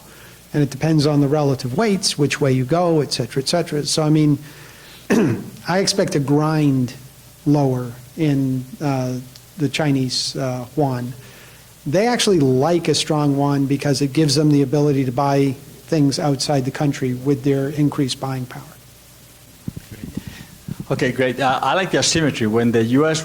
manufacturing was doing well, it was not because of currency, it was all oil. Now that it's doing poorly, it's not because of oil, actually it's just the Rhine, it's all currency. It's kind of, Symmetry. Yeah, that's the way. Anyways, thank you very much. I'll let Mike close. I'm just going to do a quick ad for GIC. I want you to know that we do a lot of conferences like this one all around the world. March 21st, we will be in Paris. Help me here. June 3rd, we will be in London. June 6th and 7th, we'll be in Helsinki. It's a 2-day trip. Yeah, we're Argentina in March, May 8th through the 13th. We're spending the first 2 days in Buenos Aires, and then the day of transition, and then a conference in Montevideo. We have Dan Sullivan from the Chicago Federal Reserve coming for the entire trip. We already have appointments with the central bank, with Alfonso Prat-Guy, the finance minister. So it'll be a delegation in Argentina and then a conference in Uruguay. It's limited to 20 people. We already have 12 signed up. If you're interested, please contact Jill or me or someone. I think it'll be a really interesting trip. Then later in the year, Manuel's going to have one in Madrid, October 3rd. Jorge is going to have one in Madrid, October 3rd. And then we finish in Tokyo, November 21st. There are other events all across the United States. I won't even get into them, except for Rocky Mountain Economic Summit on July 14th in outside of Jackson Hole, Wyoming, Victor, Idaho. And the AMT in Philadelphia April 19th, on trade. So it's an interesting topic. That's why I have Jill. She knows the dates and I don't. They're all in the program, so okay. Thank you. That's it. You're free to go.